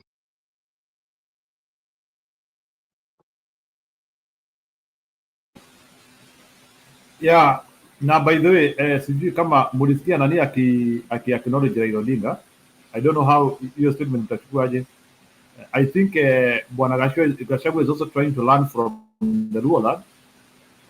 Ulisikia akisema ya kwamba, hebu wacha niwekee hiyo statement msikie, alafu Melkizedek aingie. Leaders anapeleka parliament and senate. Huyu mzee anaitwa Raila Odinga. He has never been president, but he has delivered government because of the quality of leaders anapeleka parliament and senate. Sisi tunaenda tunaokota anything. Tukipewa pesa kidogo, usionekanaji unapea yeye senate. Sasa mkifika pale unapata quality. By the way, na hapo aliingililia Mudigi direct. Huyo Mudigi sifikiri atakuwa nini tena. Will not be a senator again. Melkizedek endelea. Huyo Mudigi, that is one person I know he is going away. Embu cannot have such a senator. Habari zenu nyinyi wote. Njiru kitambo sana.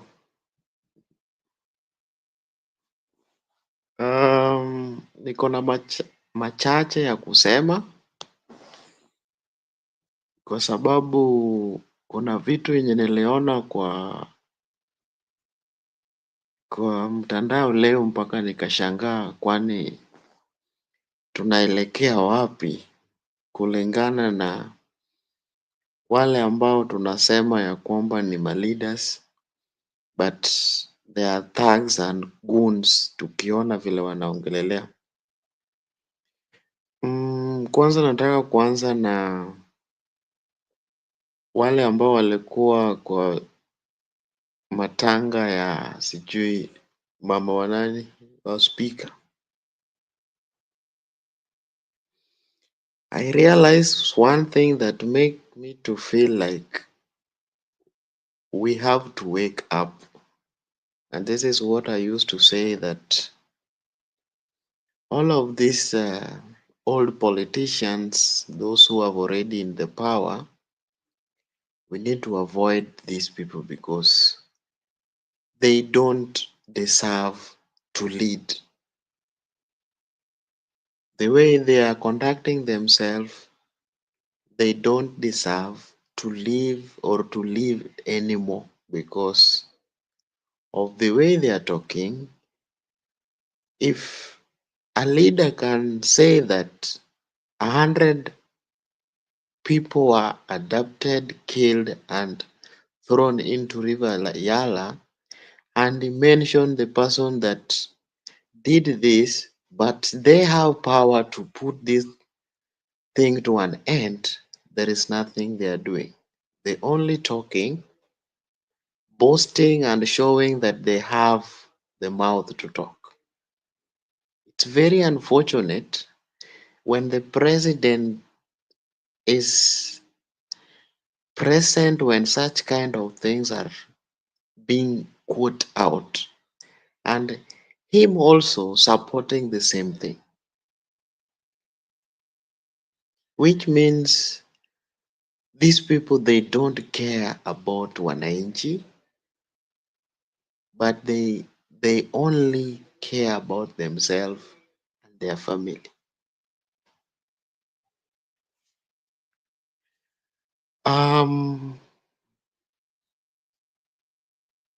Sijui nani alikuwa hapo anaitwa sijui nani wa town. He has said a point there that we need to now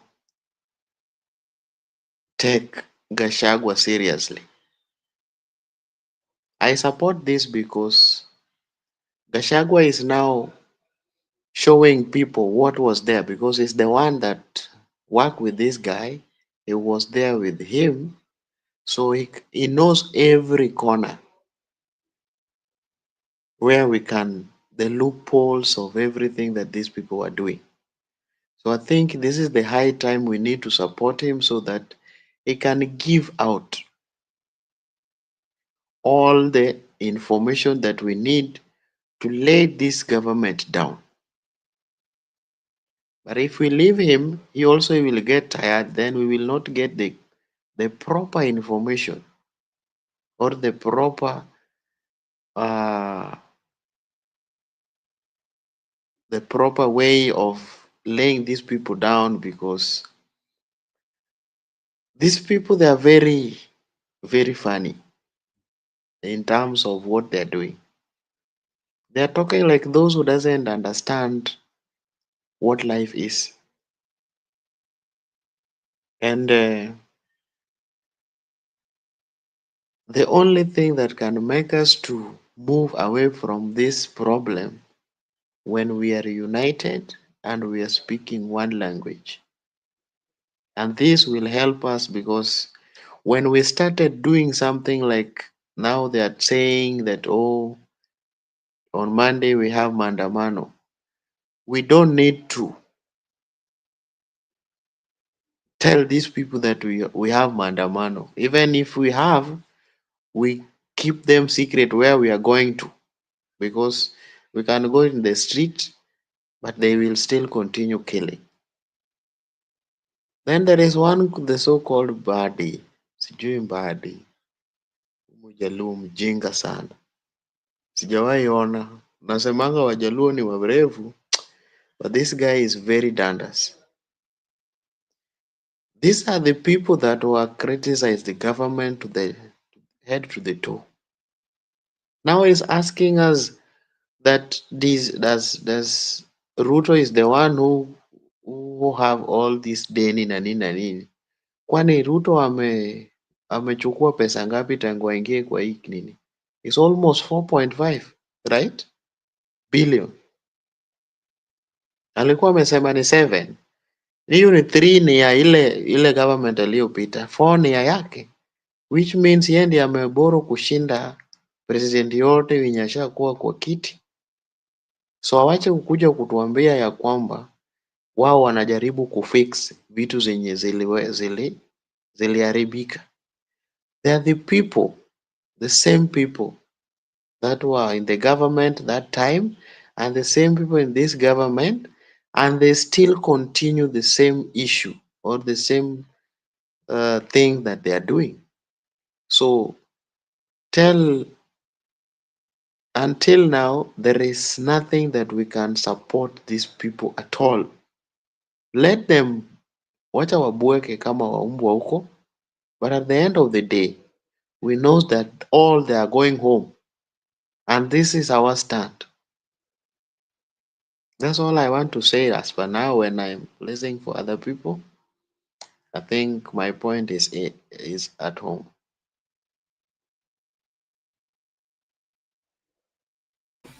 Yeah, so Melchizedek. Melchizedek is a powerful name from the Bible. Eh? Huyu Melchizedek ni yule jamaa aliishi miaka mingi sana kwa Biblia. Melchizedek, is this the guy who tunaambia aliishi miaka ni 600 ama ni 900? Is this the guy? Yeah, it's the one. Yeah, But this aliishi is miaka ngapi by the way?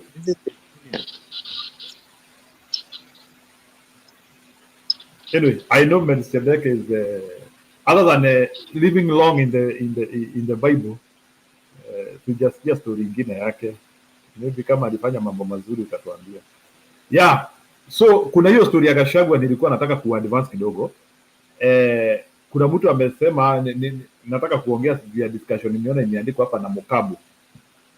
Mukabu anasema ya kwamba sisi watu ya Mlima Kenya tunachagua wa Matairi, Wagoko, Kawajiko. Yani like hizo ishongo like for us to wale watu tunachagua sisi watu wa Mlima Kenya ni hao watu like we have refused to audit people kuona huyu mtu katikati ya masikio yake ni nini kiko. Oh, huyo ni Medusera. Oh, ya kweli habari. Kuna Medusera. Huyu Melchizedek naye maybe I need to be told who he was. Maybe nitaenda ku Google. Yeah, there was Medu. Yeah, I remember Medu. So no wonder hata Medhu anabehave yule Medhu wa kule. So no wonder hata Medhu anaona nini na hawezi ondokea. Mnakumbuka Medhu anaona Tianga zinaweza ondokea. So I think Medhu is assured of long life. Yes, so it's so unfortunate, by the way, what is happening in our republic, Kenya. Ati Mr. Gachagua, yani you see, nataka muone baraka ya Mungu hapa. Within a sprint of an eye, ati Gachagua is now the opposition leader in Kenya. I hope he is not trying to upsurge the emotions of the people so that he can mismanage it. I hope that is his character. I hope he is pro people. Hata akipewa serikali saa hii, hata kinzana na serikali. I would like to understand Bwana Gachagua attitude towards high taxation. I would like to know yeye maneno ya makodi anaichukulia aje. Yeye tukimpea serikali saa hii ataanzia kulipisha watu punitive taxes. I would like to know. So Mr. Dek anasemekana was the first king of Jerusalem. Okay. So those are some of the things ningetaka maybe to audit. If Gachagua is the president today, could we be paying could life be this difficult? Nilisikia akisema yeye akiwa kwa Ruto, yeye ndiye alikuwa anamwambia unafinyilia watu unafanya nini? Like, can Gachagua, if Gachagua is the president today, can we have a softer life? Hiyo ni swali najaribu kuuliza. Yani Bwana Gachagua hako na mbinu ya kukua ndani ya serikali na kupanga mambo sawa sawa, that things are okay, there are no abductions. I would like to understand that ama he is on the process of running. Maybe nataka watu waoniambie, is Gachagua on the process of running? He was like Ruto akaokoka, he is moving from a sword to a pole, ama yeye atakangi kuona raia akifinyiliwa. Ningetaka watu wanielezee hiyo, because I'm also trying to understand Gachagua. Najaribu kumsoma. I was not paying keen interest with him when he was in the government, because any person ako kwa serikali simfuatili. It is just like the way I lost Raila Odinga when he went to the government. It's the way I'm losing Uhuru Kenyatta. Now that Gachagua has brought himself in the opposition and he wants to be put in the public eye, mimi ningetaka mtu anielezee siku ya leo, does Gachagua have capacity to manage a good government? If Gachagua is the president today, can we have that government which we are looking for? Can we have an abduction-free government? Can we have a better economy? Can we have good life? My answer is no.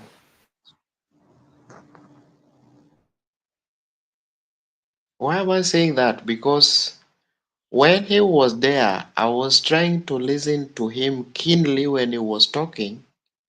It's somehow like a tribalic. And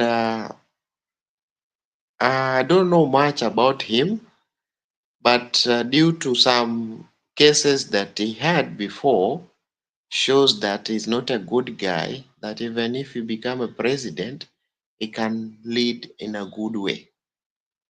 But due to the way he's doing things, no, someone cannot be bad 100%. There's some things that he can do better. There's some things that he cannot do better. So right now, I think he's doing this one to help people so that people can understand what is taking place in the government. He's not running, even if he's down now, he want to be the president. I think after 10 years is when he can think about that. But as per now, let him do what he's doing for us to get help or to get a loophole to how to can lay or how to can deal with this government. I think that one can be my answer. I don't know, Kevin. Okay. What is?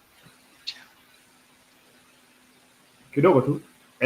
I'm trying to follow the discussion here. Pia kuona vile watu wanasema. Kuna mtu anasema huyu ni Habil Matende. Anasema Gachagua, despite being charismatic and courageous, sometimes it comes out as tribalistic. Okay, true, Gladys, but Kenya has many qualified people. So mimi ile swali nauliza ni hii. If Gachagua, so because unajua vile anacheza ni kama ni mtu anataka uongozi. Let's be frank about it. Because it would not be like going to Embu and castigating Ruto. You want to be in power.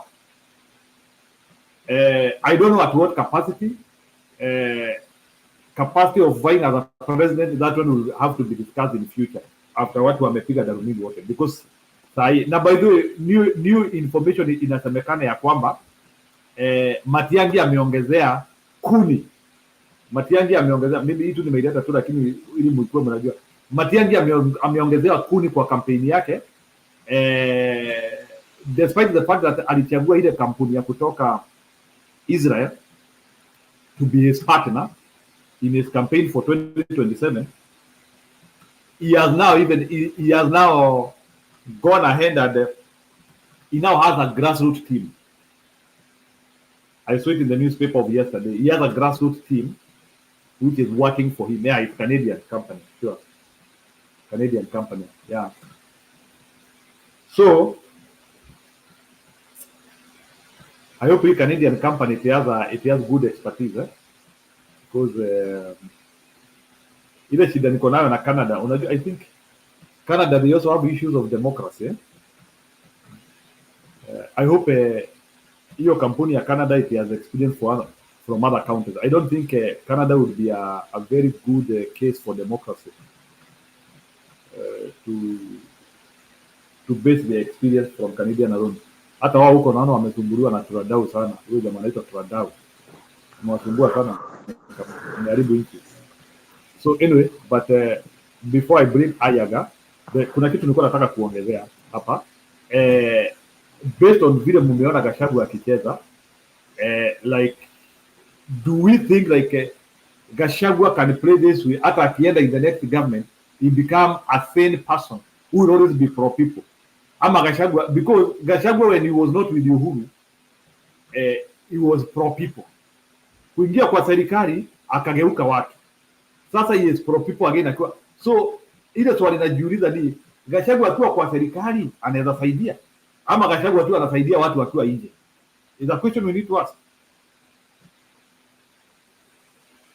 Kevin, do you have an answer? Yeah, I think the answer imekuwa displayed hapo na one of the viewers, and nimeshinda nikikwambia these guys are just the same birds of the same flock. I mean, the same feathers flock together. They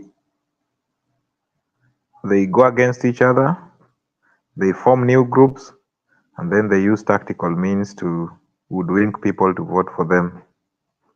So Gachagua and Ruto were together, very good buddies. They campaigned together. Actually, Gachagua produced more votes in Central kuliko zile za Martha Karua. And then 2 years down the line or thereabout, wame separate. Why? It's just because of political interests. You don't want to commit to my interests, so you just have to go. And of course, I have to go as well. So they are parting ways, and then they are forming their own teams. Now you see Gachagua is using a tactical means to look down upon or oppose the MPs. Of course, those who voted, I mean, who impeached him. So I foresee a scenario whereby new leaders will be aligned to Gachagua, and the old leaders who impeached him aligned to Ruto and of course other team members like Matiang'i. But I hate it when at this point we are talking about who is going to vie in 2027 and who is not going to vie, who is joining who and who is not joining who. It's not actually the right time for Kenyans. The right thing for us to do is not to advise Ruto. The right thing for us to do is not to advise Gachagua, but we want Ruto to mess up as we see. We want him to mess up so that at least we can have a date with him in 2027. If really we fail to ouster him or remove him from power this January or in February this year. So let him fail. Let him fail in everything he does, because he has proven himself to be a very weak leader. He has proven not to be a competent leader. So we want him, if his failure is at 90, let him make it to 99.9, so that at least every Kenyan, of course the Mamambogas and the Mkokoteni people have already seen what, or the wheelbarrow people have already seen who Ruto is. He's not competent to lead them. He's not there to make the economy work for the betterment of the common mwananchi, but he's there to make himself richer and richer, of course, together with his cronies around. So let him fail. Let's not advise him. Let him leave him, stagger around, and fall. Once he falls with a third, then of course we can go to the drawing board and select our leader.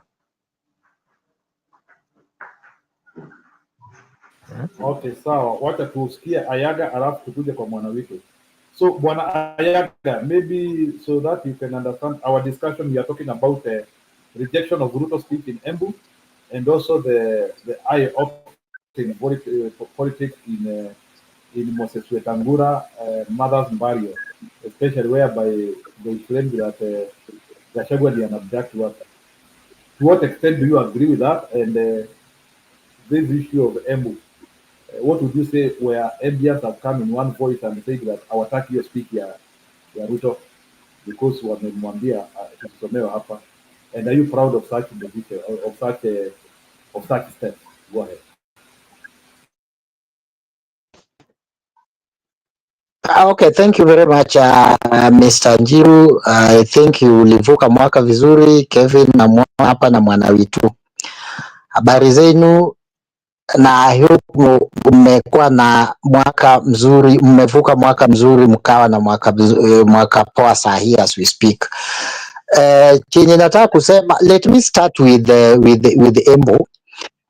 You know, I told people long time ago, the impeachment of Gachagua is a win-win for either Ruto, for edging out Gachagua, and for Gachagua to kick out Ruto in Mount Kenya. And some people arguing, yeah, the politics they have tried all along, even where we come from, of Sijui Central Nyanza, Sijui South Nyanza. I told them it will not work. It will not work for William Ruto to separate Mount Kenya into East and West. So I think my predictions have come to pass when I say William Ruto will edge Gachagua out of the government, but Gachagua will edge Ruto out of Mount Kenya politics. Something that will give Ruto a lot of political equation, so that he will work hard to recover that vote, because it's a very big chunk of vote is going to lose in Mount Kenya. By the look of things, such rejection of the speech of the president, these are some things ziko na zitakuwa. So hapo na siwezi mhurumia, ni meba ya kujitakia. Again, I listen to Bernard Muturi, the former speaker, now the CS in charge of public service. I heard him, the guy spoke the truth. He said, we are government. He has never seen a situation where something happens and the government disassociates with the action that is taking place in government. So I think that is also another thorn in this administration's flesh. So because mimi sasa nilisema mimi kama Yaga niko katikati, niko kwa mahali naitwa I'm somewhere. I am not in government, I am not in opposition, so I will always speak my mind. I heard the Gachagua speech when nikikuja kwa Gachagua speech hapa. I heard my friend, he called the leaders from Mount Kenya riffraffs. You see, those leaders are riffraffs. You know, riffraff is those things we call in my mother tongue, Rodney. Yeah. I think it is demeaning, but at the same time, it is true. And that is what I have been saying here, that sometimes people blame other people, but if the Mount Kenya people wangechagua wale watu wako na not riffraffs, yet let me use the Gachagwa's word, I don't want problem today. If they could have not elected these riffraffs, yeah, I think Gachagua could have been in office, and I think the stability of this nation ingekuwa mzuri. When it comes to abduction, Gachagua is tested and proven. Gachagua is worse than Hitler. Gachagua is worse. He should not even talk about abduction, because the way he dealt single-handedly with the 2023 maandamano ya ODM ile ya kuvaa sufuria kwa kichwa, akina hapa walikuwa mimi nilikataa. The way Gachagua deal with them, Gachagua is worse than Hitler. If somebody think that Gachagua can be an alternative in this country to any leader, that person is dreaming. Gachagua is worse. Gachagua is more than Kim Jong-un. Gachagua is even more than Stalin. Yeah. So it is somebody. Yes, he might be now hoodwinking Kenyans, thinking that now he has come to reality how Kenyans are suffering. No, he is not. He is lying, and he knows he is lying, because these two pair, Rigathi Gachagua and William Ruto, their administration was pegged on lies. Hata wakiwa separated, huyu anadanganya hii ng'ambo, huyu anadanganya hii ng'ambo. Those two people are two people, their words can't be trusted. Acha nikaende kule Sicilia. Siku hizi inaitwa Kabuchai constituency kule Bungoma. Natembeya has just hit the snake at the head. You know the problem in this country. I was in another forum and I say the rate at which Ikimani Chungwa is answering, the vigor is answering now George Natembeya in Kabuchai in Bungoma County. Sahi hawezi enda hata kwa matanga ya matoto hapa Kikuyu. Ajibu nani hivyo? Kwa sababu kwao akana sauti, hawezi enda hata kwa matanga ya nobody, hata hapa Kikuyu ama Kabete, ya ama Gatundu, na aseme hizo vitu alikuwa anasema mbele ya umma huku kwao. That tells you that they have lost the political reasoning. So Natembeya did a very good, wonderful thing. As a human being, you irritate people. You just hit the snake at the head. You go, you sit down, then they hulubalu. They just talk around. They were confused. Mpaka hata yule mtu anafaa kulea mama yake amekufa, sasa anajibishana na Natembeya. Na ati mama yake alikuwa anajifanya ati analea mama yake amekufa. My friend, I lost my mother and I am a politician. When I lost my mother some years back in 2016, many people came. Hata hiyo nguvu ya kushindana kisiasa mimi sikuwa nayo.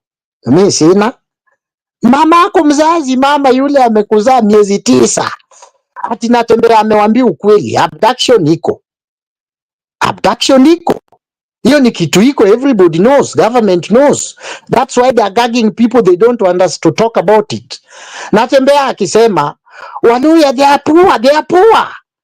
Nyumba ya matope kila mahali, nyumba ya matope kila mahali. Sasa hiyo ni kitu ya sasa kutoka speaker after speaker after speaker, mpaka yule mtu the speaker of the speakers of the speaker who is a speaker whose mother is dead is now he has forgotten that his mom is dead, is now answering Natembeya. I think that is a very good in terms of politics of Natembeya. He knows what the country wants, and he knows where to hit, and he knows what people want to hear, and he always hit that and he keeps quiet. That's a good leader. You don't beat a snake the tail, you catch a snake, you hit the head, and then you leave everybody there confused. And after that, I think after the speech of Natembeya, everybody was confused from everybody. I mean, I never had a serious speech after that. And we thank Natembeya. We need leaders.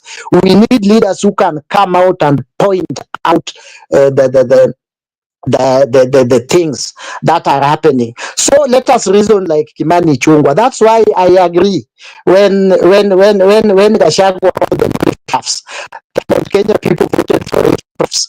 So this riffraff from Kikuyu, who has been elected 5 or 6 times, if Uhuru was abducting people and throwing in Vayala, that was bad.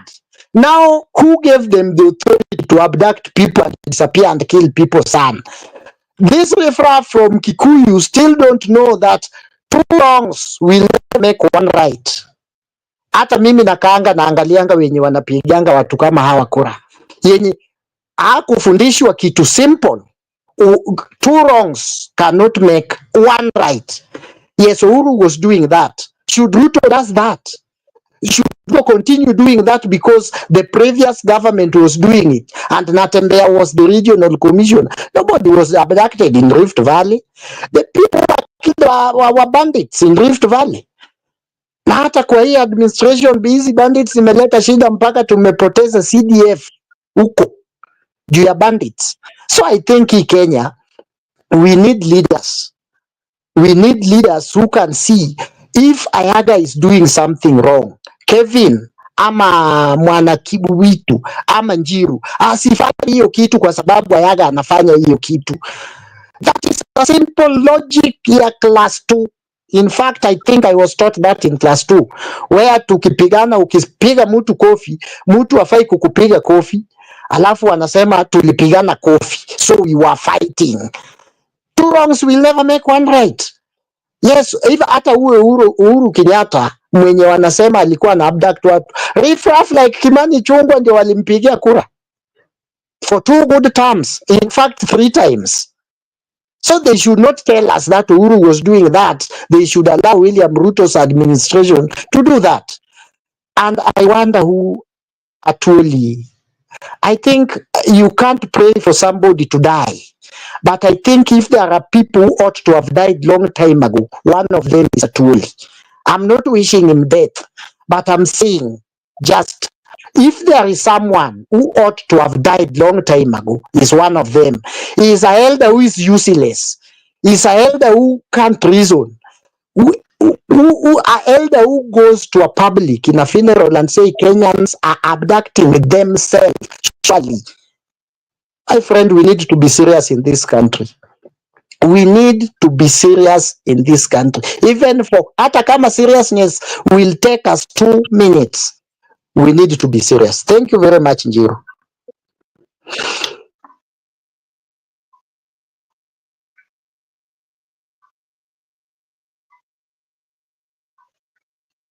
I think ni kama unanisikia?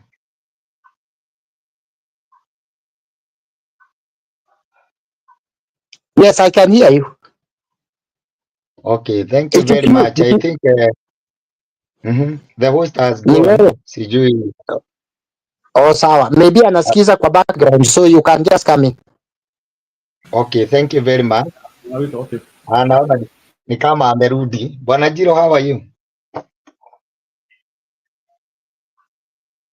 Okay, thank you very much.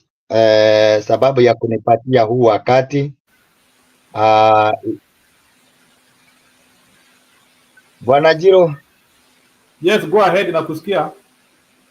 Okay, thank you very much. Mimi Thank you for the meal. I insist na bwana ni. Ngoja nyaka Felix. Hello. Njiru and team. You know,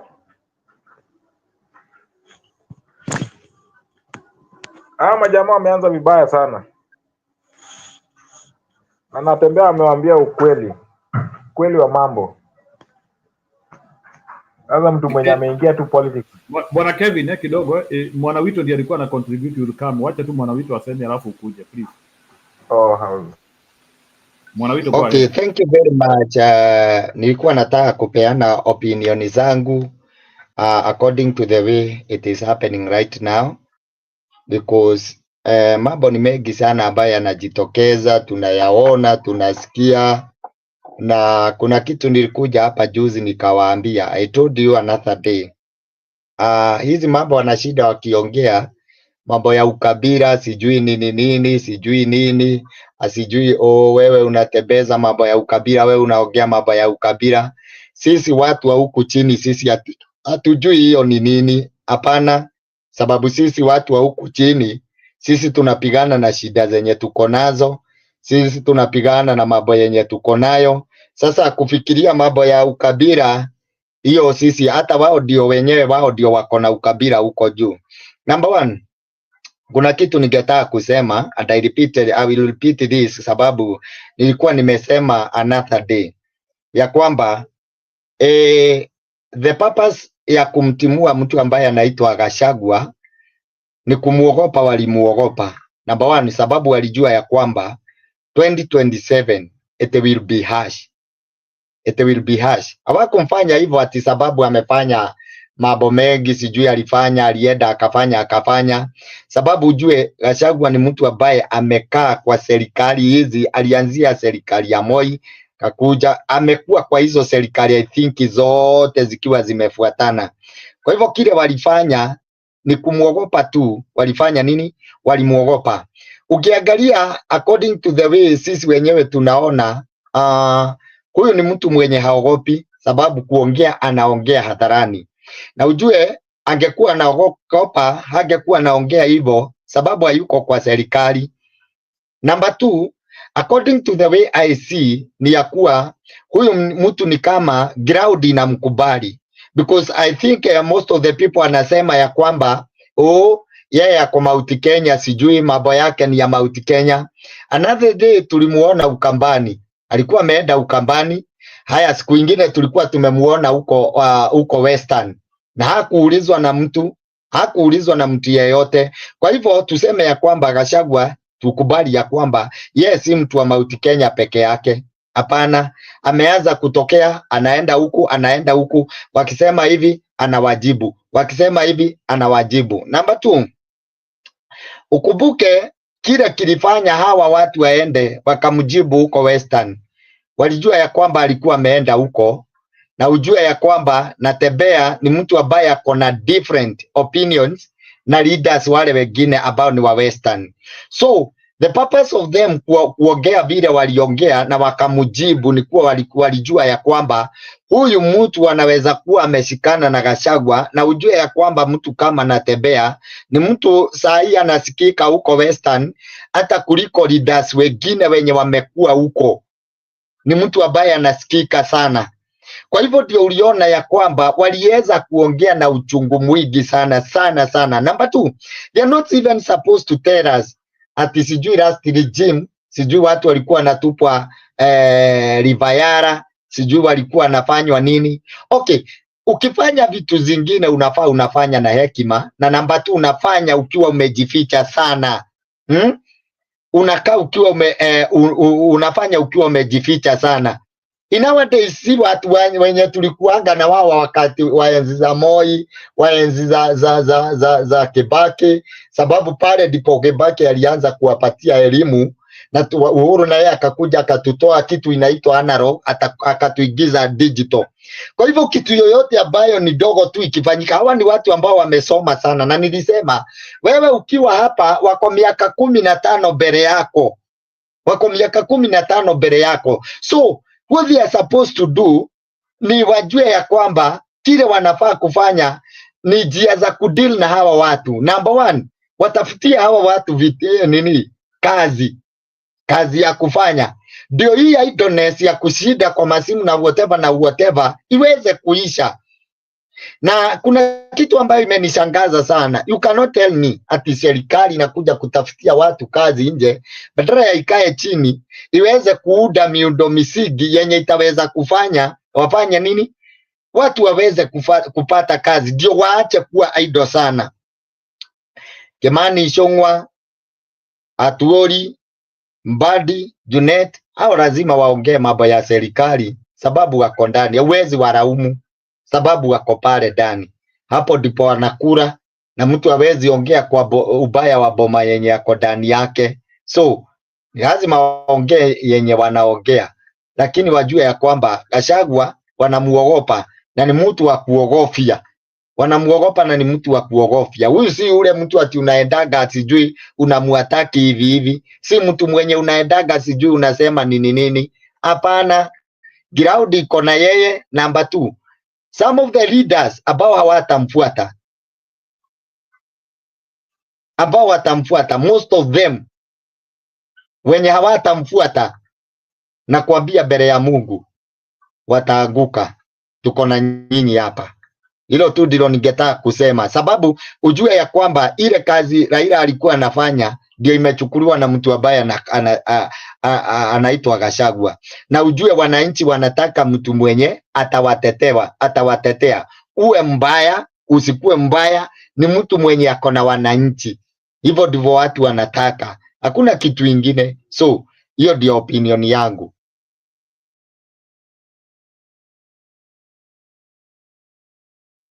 Bwana Jiro. Yeah, nimesikia. So wacha Kevin, go ahead.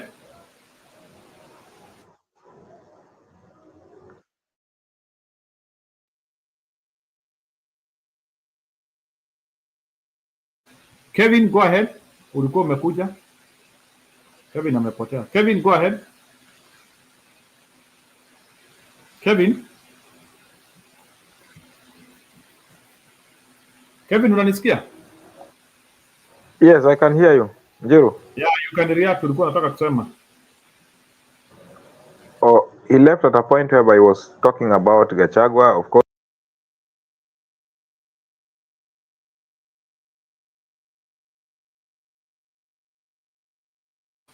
Kevin, umepotea.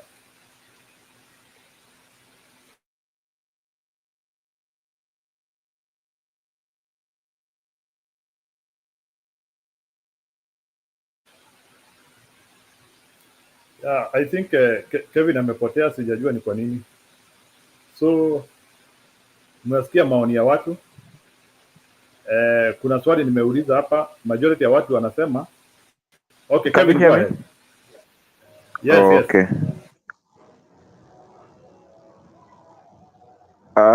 I just want to give a reflection on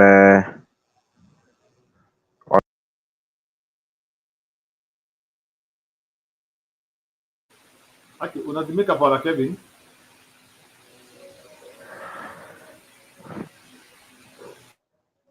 sijui ni kwa nini ninapotea, but anyway, unajua ukiangalia from the Moi side, Moi really focused on sports, and during the Moi's era, that's where we came up with the Nyayo stadiums and Kasarani stadiums. Kibaki came in, and Kibaki was really invested in infrastructure. You see the thicker superhighways. Most of the superhighways were done during the Kibaki's era, and of course the free primary education. Ruto came in, and what we could see is just the SGR, which went up until Naivasha and then flopped, just because they had interest in that. So during today's speech, you hear them talking about, okay, why don't you extend it from Naivasha to Malaba, or make it cross, take it to the border between Kenya and Uganda. But that is not what they want. If it's something that they wanted, they could have done it long time ago, because the Uhuru's era has been there 10 years strong, and now we are at the 3rd year or 2 years of Ruto's leadership. So it's not his interest. So SGR was there during the Uhuru's time, but then what is there during Ruto's time? Of course, they promised that each county will have a number of stadiums. How many have ever been implemented? All that time we saw CIA was just implementing theirs or inaugurating theirs yesterday. Something that ought to have been done during Rasanga's time. So meaning that the money that have been budgeted all those years have been going to individual pockets. Look at the infrastructure or the road network from Nairobi to Nakuru. During the colonial time to date, it has never been made to be a dual carriage road. This shows the shortcomings of this kind of governments that we've been electing in Kenya. And Ruto himself, he has done so well. I applaud him. He has done very good job. He has become number 2 nationally in terms of the corruption cases. Of course, he's number 2 after Syria, and we know what Syria is. So we are comparing Kenya and Syria, and if we are not careful, or if we play a little bit, then now we will go to number 3. But that may not be so important. We want to be number 1 in corruption cases. So let him work hard so that at least he can get re-elected in 2027, being number 1. As the highest corrupt leader in Africa, actually. So he's doing well. Let him keep up. But I would not advise anybody here to be advising Ruto. Let's be silent. Let him work. Let him fail. Then now come 2027, we have a date with him. We will count for him what he ought to have done, and he failed to do them. You needed to give us the infrastructure, you never did. You talked about the structured labor exports. You only took Kalenjins to Singapore, took them to Hong Kong, to Germany and Europe, and then the other Kenyans, you took them to the Gulf states, doing manual jobs and all that. So you've been so selective. And on the side, you are saying Gachagua is very, very tribal. You are the first tribal Kenyan leader that Kenya has ever had. So Ruto is doing well in all sectors. And of course, he's talking about the fertilizers and all that. How would you give fertilizers and even schools? We don't have grade 9s. We don't know how students are going to survive on Monday. How I wish I'm a student. I would boycott those schooling systems and until the classes are built. It's a very confused system. The CBC is something that Ruto ought to have looked into and realigned the education sector. Imagine as at now, we don't know whether our students will sit under a tree, whether they will have desks for them to sit on during the class sessions. We don't know completely. It's a confused government. All along, of course, there have been readjustments in terms of the release of results. We are in date. Today is 3rd of January. The results have not been released. So what is happening in the education sector? I know when students don't do well, there is always that readjustments and the moderation of results. So how long will it take them to moderate the results? Of course, they are talking about the 1 week. In a week's time, they will release the results. What is this that have caused the delays? Can't they explain to the Kenyans?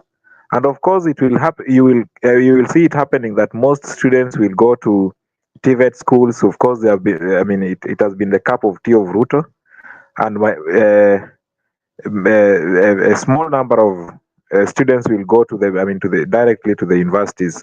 So, are you trying to kill the universities? And then with the poor funding models for the university education coming in place.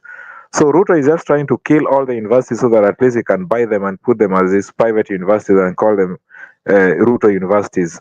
Just like Jaramogi Oginga Odinga, all the stadiums are now getting named after Jaramogi. The airport is under Kenyatta. So Ruto is coming up with his names. Uhuru has a name. That is the status in Kenya as at now. Thank you.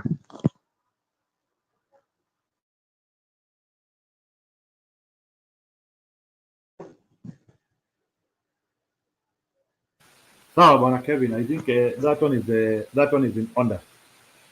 So let me ask you a question bwana Kevin. Leo ni kama my video is not working well, but it's okay. So bwana Kevin, so what is the way forward, especially now for Gachagua? Do you think Gachagua will be able now to lead that momentum which we need in Kenya of opposition? Because we need opposition to oust Ruto. Do you think now Gachagua is working as that opposition guy who will guide the energy of Kenyans on one direction? When they were dining on the same table, Gachagua was not unveiling this kind of things. The opposition is not Gachagua. The oppositions are the Gen Zs and the poor people. When you're naibiwa, that is the opposition. When you're naiba, let them be in government. And I believe there are very few being led by Ruto. So the Gen Zs and anybody who feels that this government is not doing well are the opposition. We don't need a leader in terms of getting Gachagua into this, because he's just trying to get his interest and of course possibly getting voted. Get voted into presidency. So would it be an affair of one time it's a Kikuyu, next time it's a Kalenjin. Now, of course, looking at what you are asking me, you are alluding to the fact that Gachagua would possibly clinch the presidency come 2027. That should not be the case. It should be it should go to even to the minority tribes.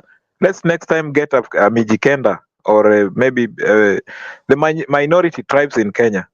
It should not be quite rotational. Ruto is there, he's a Kalenjin. Everybody knows that worldwide. Last time it was Uhuru Kenyatta, everybody knows that he's a Kikuyu, he's not a Luo. So can't we have another tribe? Can't Gachagua just do his work just like any other citizen with no interest that he wants to be a president in the future? So he's not our opposition. My point is that the opposition is led by anybody who feels that this government is not doing well for them. Social transformation or this kind of course the economy is not doing well for everybody. So if you feel that unaibiwa, join the opposition. Me and you will be there. But if you feel like this government is doing well, join them and move along with them. But of course wenye wanaibiwa ni wengi. Yeah, sure, Kevin. Sawa. Yeah, that is well put across.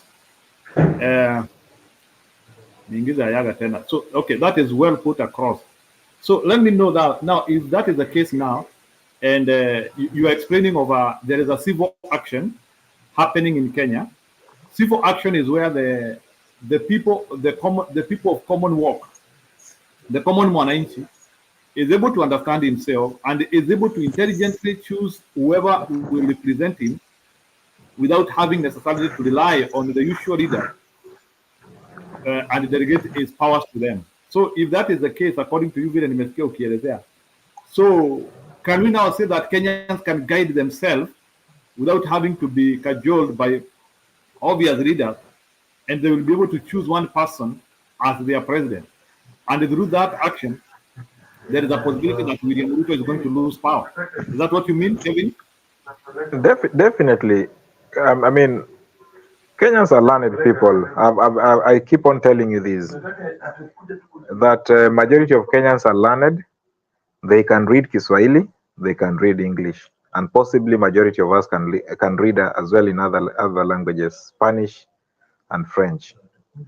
So it's high time that we can read and we can listen to whatever they are saying, and we can analyze and decide for ourselves. We don't need a leader to tell us that let's follow this. What we already know is that Ruto is not working. What else do we need? What we need is just to oust him or not to vote him in again. So would there be any leader that we need? 2027, now we will be going to voting. Nothing else.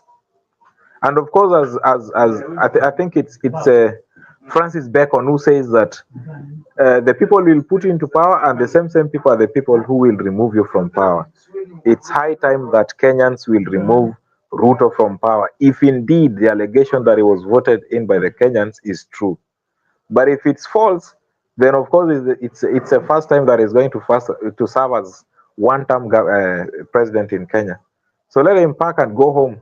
Let him go to Sugoi. I know his home is doing so well, of course, in terms of weather and maize planting, and he has so many cows. Let him go there and do farming in the villages. Okay, thank you. Ayaga, take over. I know you know what I was asking. Go ahead. Okay. I just come to answer some few questions I was following behind the scene. So my brother Gibson Corner asked me, who should we blame for the occurrence that are taking place in Kenya today? My brother, everybody in government is responsible, either former or current. These people are responsible for the mess we have today.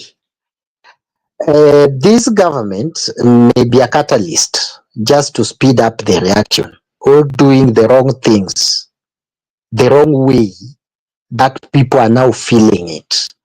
And this is a government who asks you for wine and it drinks, he asks you for water and it takes wine. So you don't know who is saying this and who is not saying that. On Gachagua, I want to repeat, Gachagua, let us think of other leaders. Like in Mount Kenya, we have good leaders like Ndindi Nyoro, we have Mutahi Kagwe, we have so many good leaders who are coming from Mount Can you Kenya. tell me And I think who told you Mutahi Kagwe is a good leader? Maybe I don't know. Where did Mutahi my Kagwe serve and he showed you to be a good leader? Mutahi Kagwe served in the Ministry of ICT during Kibaki's time. And I think that the people who actually propelled us to where we are today. He is the one, when he was minister, that the people who forced to bring the net through the under cable waters, I think something like that. He went to the Ministry of Health and he did 1, 2, 3. You know, you can't be perfect. You know, this perfection people look in a leader is what I always disagree with the people. There is no perfect leader. Even Matiang'i, there is where I went wrong. Even Martha Karua, there is where I went wrong. Even Ukio Motata, there is where I went wrong. Now let's look, if the good is more than wrong, then we say this leader is a good leader. But if wrong is more than good, we say this is a bad leader. And that's how we can, we know we don't, this is Kenya, we are in Africa. We are all rotten. No chance atuna. I always just tell people the truth. Even if me I aga to tomorrow I'm given a work as a minister, I will do, and I will do corruption. I'm telling you, I will be tribalist. You will be see people accuse me with all manner of things, and Ayaga, because you see this ministry. Ayaga, 1 minute. I think that one is extreme. You cannot say that we are all rotten. You want to say even if this is Africa, Africa doesn't have good people. You are saying you will be tribal. I think you are describing yourself, but in honest opinion, you want. So where are people like is Traore a foreigner? Is Traore a Chinese? Is Ibrahim Traore a Chinese? Who has actually got power more recently than Ruto, and he seems to do something. I think this idea whereby we blanket Africa and we say that in Africa we are all rotten. I think Banayaga, that one is a very disgraceful statement to 1.2 billion Africans, where we have a top cream of people who can do the right thing. Do you agree with me? I'm saying this. What I'm saying is very simple. A moment I'm given an office, there will be a scandal that will be manufactured in my office, and I will be blamed in all manner of things, being tribal, being whatever, being corrupt. But we still have good leaders. That is what I'm saying. Even Traore, there is the reason why we see him as good leader. The things he's doing good is more than the things he's doing bad. My friend, that country abduction is more than Burkina Faso abductions is more than what we can speak in Kenya. So let us just look the other side of human rights. In terms of human rights, you cannot compare Traore with even William Ruto we have here. So let us just speak tukijua, hata kama tunasikia kuna ujumbe, hata Magufuli did a wonderful job. But when it comes to human rights and suppressing of the opposition leaders, he did wonders. Mpaka yule jamaa anaitwa Tundu Lissu alitoroka akakuja kuishi hapa Kenya, ndiye akasika asylum US, alirudi kama Magufuli amekufa. Let us not have this mentality of somebody can be good 100%. We have good leaders, not that much good. Even 60% good is good, or 40% good is good. But leaders like Gachagua, these are leaders who have been tested. Like this abduction squad, now we are talking about, is giving us a lot of problems. This abduction squad, the information that is there, and very soon you will see the news out there. And we love how they have started to blame each other. This abduction squad was not formed in June when the Gen Z went for protests. This abduction squad was formed in early 2023 to suppress the Azimio maandamano. The problem of these abductions now, I feel for these kids, they're my age mates, I really feel for them. But I think there is something that is gone wrong. Maybe there is a wing of somebody who is whatever. There is a blame game here.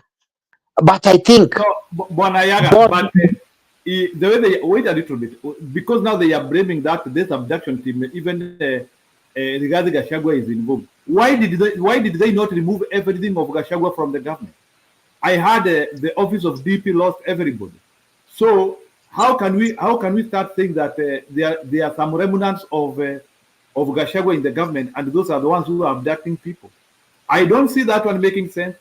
There could be a possibility he was involved in making a squad like that one, but why not suppress it when this guy is out of power?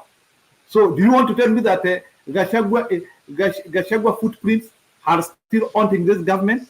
Is that what you tell me, that Ruto is the hell-bent, he cannot do anything because some of the people who Gachagua may be unemployed to do some of the... Sababu tulimuona Gachagua atakuwa kwa mashamba na hata mashamba huru ikichomwa. So do you want to tell me that Gachagua is now Gachagua's squad has not been removed from the government? So, and maybe the question which I want to ask you, at what time does it come relevant kutoa mtu na watu wake wote kwa serikali? Do you want to tell me that still kuna watu wa Gachagua kwa serikali? Is that what you mean? Yes, exactly. Watu wa Gachagua ni wengi wa serikali. Wako wengi. Huwezi toa, in civil servant, ukiandikwa kazi, maybe you will be just removed into another administration. Na mimi kama Gachagua aliniandika kazi na shatolewa na ameniacha pale, I am still able to give him some of the information, and and that's why Raila Odinga always have the government information, because he worked in this government. Even Uhuru Kenyatta, his people are in government. Yeah, don't be duped that yes, William Ruto is a hellbent. That one you are very correct. But don't be duped that if William Ruto leaves power today, he will be removed by his people. There will be many of his people in the government, that there will be many people who will be pledging allegiance to him. So Rigathi Gachagua has the information. What I'm saying is very simple. Now that he's out there and he want to speak, let him speak, because this is the same squad that abducted Maina Jenga huko kwao Kajiado. This is the same squad that abducted Babu Owino at the airport and took to a police station sijui in Embu ama Nyeri. This is the same squad that abducted. They went and there Raila Odinga in his doorstep. Abducted Raila Odinga and abducted Raila Odinga's bodyguard. Abducted Raila Odinga's bodyguard. So this squad has been there. Rigathi Gachagua should come out and tell us who are they, so that we call them to order and we stop this thing instead of beating around the bush. Ayaga, 1 minute, please. Nimekumute kidogo. I want to disagree here. A squad can be different. Don't say it is the same squad. A squad can be different. Kama Gachagua alikuwa na squad yake ya abduction alikuwa kwa serikali, it doesn't mean hata yeye Ruto mwenyewe haizi kuwa na squad yake sahi ya kuabduct watu. So why do we want to think that sababu Gachagua alikuwa na squad ya kuabduct watu? I'm not exonerating him. Kuna uwezekano alikuwa na squad ya kuabduct watu. But why do we think also that Ruto mwenyewe hawezi kuwa na squad ya kuabduct watu? Why do we want to say that ile squad ya Gachagua ilikuwa ina abduct watu mbeleni, ndio it is the same squad inaendelea mpaka saa hii? So you want to tell us that Ruto has no capacity to have an abduction team? Yes, Ruto may have the abduction squad team. They are the same police officers. These people are not from outside the country. Even if they are, if kama kuna ka element ya foreigners, these people are the same. They are our brothers and sisters here. So what happens in the police when these people are just selected in our forces, either military or in the police force? These are the people from the forces. The command may be different, but the people are the same. Yes, that is what I want to say. The command may be different now, but these people are just the same people. And that's why the police cannot attach them. Even they are making our IG look like a kid. They're making our IG look like a doll who cannot even think for himself or protect his people, because these people are receiving command from somewhere else. And I am pleading with Rigathi Gachagua, come out and say there is an abduction squad that was formed when I was in office, and it involved so and so and so and so and so, and this squad abducted so and so and so and so. Wengine waliuliwa, wengine wakaachwa. And if this is the same squad that is still doing this, let us stop it. And if it is different squad, now it should tell us it is different and we need to stop it. That thing is a very small thing, cannot stop us here. I think Ayaga, so Gachagua anaongea azul, na Gachagua is not in the government. You know, I don't understand what you are saying. Gachagua anasema nini? I don't understand. Gachagua has no capacity to talk about people who are abducting people in the government. Ni serikali yenyewe, kama iko na watu wanabduct watu waache. Gachagua is an outsider. Boss, the work of opposition leader is to oversight the government. Gachagua now has taken himself to represent Kenyans, the voice of voiceless. That is what opposition does. And is even now representing me, which I thank God. I have somebody, a big political figure, who can speak on my behalf and will not be abducted. You know, if Ayaga speak, Ayaga will disappear. So many Kenyans are afraid. We have become voiceless. So is our voice now. He needs to come out. Akuje tu atuambie hii tulitengeneza ingine tukiwa kwa ofisi. Ile ilikuwa imechukuliwa nani na nani na nani, lakini venye wamenitoa maybe wametengeneza ingine ndio inachukua hawa watoto, so that we call a spade, alafu to rebuke the Satan with the name rather than rebuking a devil that we don't know. Wanasemanga better the devil you know than the angel you don't know. So we don't want to make Gachagua an angel we don't know, rather than the evil peer we do, and I don't know those Christian things. So, but what I'm saying is this, very simple. He needs to play that role. He needs to call a spade a spade. Let him come out. He told us the other day he had the names. Now you are saying he's outsider. Himself he's saying he had the names na anajua hao watu na atawataja. Anangoja nini? Watu wengi wachukuliwe. Watu wengi wakuwe abducted ndio aongee. And if yes, how many? Yes, because I think those young kids, even 1 or 2 is enough for a proper leader who have a dream of leading a country to come out and tell people the truth is this, because it's part of this government. I worked in this government for 1 year and a half. I was the second in command. There was an abduction squad when I was in office. Na nikamtetea yule IG. Alitoka na mimi nilikuwa na yeye. Sasa kama tulitolewa sisi wawili na hawa wengine wakaingia na watu wao, pia watuambie. Yeah, think that's my word. Aya, Eric, nimekusikia, lakini you cannot now start relying on Gachagua now that Gachagua has become an opposition leader by default. It is the responsibility of the government to fight, to offer security. Not it is the responsibility of the government to offer security. Hakuna pale kama Marekani naonangu wakifanya kitu inaitwa manhunt. in case wamesikia kuna criminal wako pahali.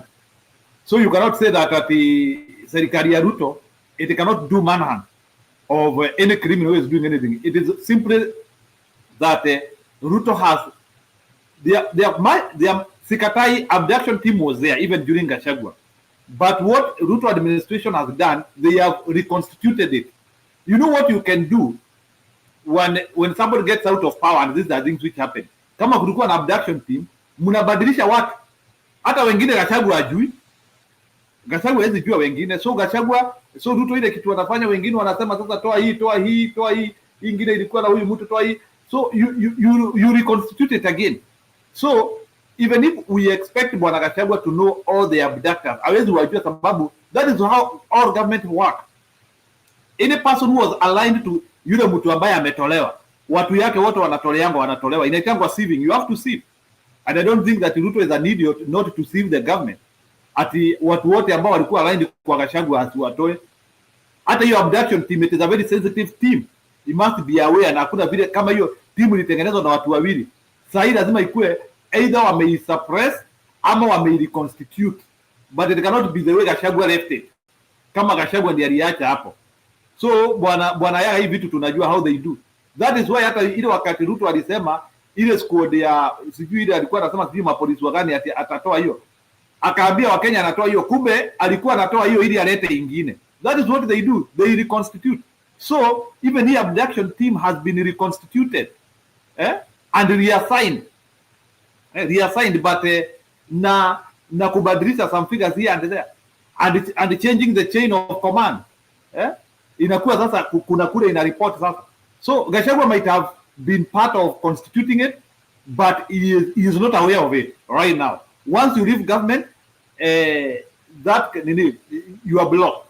But ile kitu nakuuliza, Bwana Ruto receives intelligence information every day. He receives security briefs every day. How comes that he now want to suddenly say that Gachagua has become so powerful? He is the one who is abducting people through maybe, unless muniambie Gachagua ametoka nje na ametengeneza kikosi yake akiwa nje. If we are speaking of that, I can understand. You tell me that Gachagua has become a warlord. Listen to me. Gachagua has become a warlord. Gachagua ameenda akatafuta vijana akiwa nje ya serikali uanzie kuabduct watu. Is that what you mean, Ayaga, before I bring Kenya? Is that what you mean? Gachagua ametengeneza kikosi yake after kuacha serikali? I'm saying this and I want to repeat. Gachagua was the part of the people who formed the abduction squad when he was in government. He knows the people they used to do that business with. He should call those people out and bring their name and their faces to Kenyans. And then we sit down and analyze. After him bringing out the team they used to abduct people then when he was the deputy president, let him bring those names so that we identify if the people who are doing that job now are not the same people who are doing it today. Being former president, you must have some levels of receiving intelligence in a country. The same way they denied that abduction is not there in Kenya when he was in office, he should not expect William Ruto to accept when he's in office today that abduction is taking place.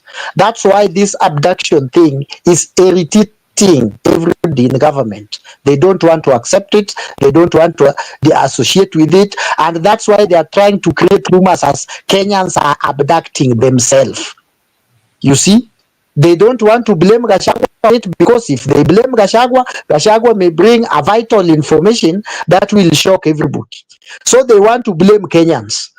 They want to tell us now these kids organize with the Subarus, with vehicles with the good number plates that are known to Kenya and abduct themselves, take themselves to a known place, be there. Nobody can hide from them, and the government doesn't know that Kenyans are abducting themselves. That's where we as people, we are left at. Because they don't want to push that. Hapa Nairobi tunasema sanga.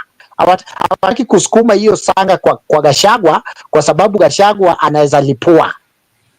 Ndio maana nasema kama Gachagua anapenda wananchi alipue tu, kwa sababu ukiona sahii anasukumiwa. Alitaja Abel ama hukusikia akitaja Abel?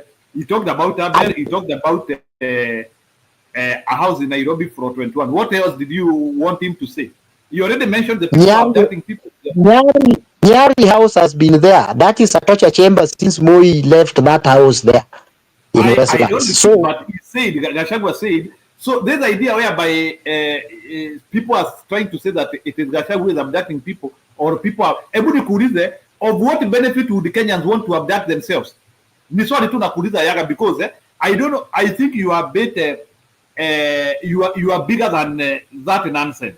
Can you tell me of what benefit would it benefit me to abduct myself? Mimi sasa nataka tu nielezee, like mimi, why should I be abducting myself? For what reason? What narrative would I be wanting to fuel at niji abduct? Why should I want to abduct myself? Okay, thank you, Njiru. Do you know the reason why the government is saying that? It is not me I'm saying. It is now the government, because Atwoli is part of government. Atwoli has never been in opposition. So if you hear Atwoli say something, it is a propaganda. It is a propaganda. It is a propaganda. I'm sorry. Even as Atwoli is saying, I thought it is coming from a serious human being. Who many Atwoli unaongea? What Kevin naongea? Me, I don't listen to Atwoli. I'm sorry. No, he is an old man, but Atwoli is not my reference to anything. Yeah, Atwoli today is not a reference to anything for me. Please, Ayaga. So yeah. So let Kenyan A speak tafadhali. Hata Innocent ameboeka, so relax kidogo, wacha Kenyan A aongee, alafu Kevin akuje. But Atwoli, I cannot listen to his reference on anything. If Atwoli is the point of reference, I'm done. Kenyan A. Hi, how are you guys? Habari zenu? Unanisikia Njiru? Njiru? Yes, I can hear you. Go ahead, Bwana Kenyan A. Thank you. This is Innocent. I just love the way you guys are arguing. And I believe whatever Ayaga is trying to put across is right. Nile maybe hatujaelewa vizuri the way he's putting it. In simple terms, Gachagua was in the government. Gachagua knows what used to happen, and he knows how it was being done. And that's why when he talks, at least ni kama anajua ka ukweli kengine kadogo Kenya anasema. Even if they change the tactics, in Njiru, the way you're saying that, why don't they change tactics? But he knows. And people, I don't know kama Njiru nilisikia ukisema ati why ama ni Ayaga alikuwa anasema ati mbona asitoboe saizi. Sometimes it's not good kutoboa kila kitu saizi, then you might not be relevant in future. So inakuanga ni unatoa kidogo kidogo, you move kidogo kidogo so that you're able to kukuwa na substance in near future. So whatever Gachagua is doing his own constitutional obligation. Wacha aendelee kutoboa kitu anatoboa. But one thing Njiru, yenye I agree with you, ama I try to at least side with you, ni yani is Gachagua that strong that the government cannot yani is it too smart than the NIS, than the DCI? Is Gachagua too strong that Ichungu anasema ati wanajua ni Gachagua ndio ana? Does it mean that Gachagua amewashinda? Then kama Gachagua amewashinda, it means that Gachagua is that strong. Let them agree, waseme Gachagua, hii kitu tumejaribu na tumejua ni Gachagua na tumeshindwa. So Wakenya ni huyu Gachagua, and let Gachagua bring the people back. But other than that, Ichungwa, the way even people are saying in the comment section, you are an embarrassment to the government. You are an embarrassment to the president. You are an embarrassment to the parliament, because you're the one who is representing the parliament. Imagine unaenda kwa funeral and you're able to say what you said to Natembea. Ayaga, I agree with you. Natembea is too smart, and what he did it. He did it. Aligonga msumari kwa kichwa. Wanasemanga ukitaka msumari ingie ndani lazima uigonge kichwa vizuri, and that is exactly what he did. Mahali Ruto yuko, mahali Chungwa alikuwa, mahali speaker alikuwa, kila mtu alikuwa huko, where the government was. Natembea aligonga msumari kwa kichwa, and that is exactly what we need to do. That is what exactly we need to see these leaders tumechoose waende huko, waende kufanya, si ati wanaenda wanaongea kando kando, especially mahali Ruto yuko inagongwa vizuri, and you can see what he did, what Ayaga is saying. Anybody who came ama who spoke after Natembea alikuwa anarudisha the blows back. But unajua ukishagongwa moja Njiru, ukigongwa if it's wrestling, mlikuwa mnafanya wrestling ama kama ni mangumi mlikuwa mnagongana, ugonge ngumi anguke chini, hata ukiamuka uanze kugonga, uanze kurusha hizo makonde zikuwe unarusha huko na huko na asifikii vizuri, they cannot have any effect. Si watu wanakumbuka kuna ile moja iligonga. So Natembea, that was the right thing you did. Mbele ya president mwambie exactly what he needs to hear, because you cannot be abducted. Natembea, you cannot be abducted. Do it. Number 2, Njiru, what Gachagua is doing it right, na yeye wacha azigonge huko.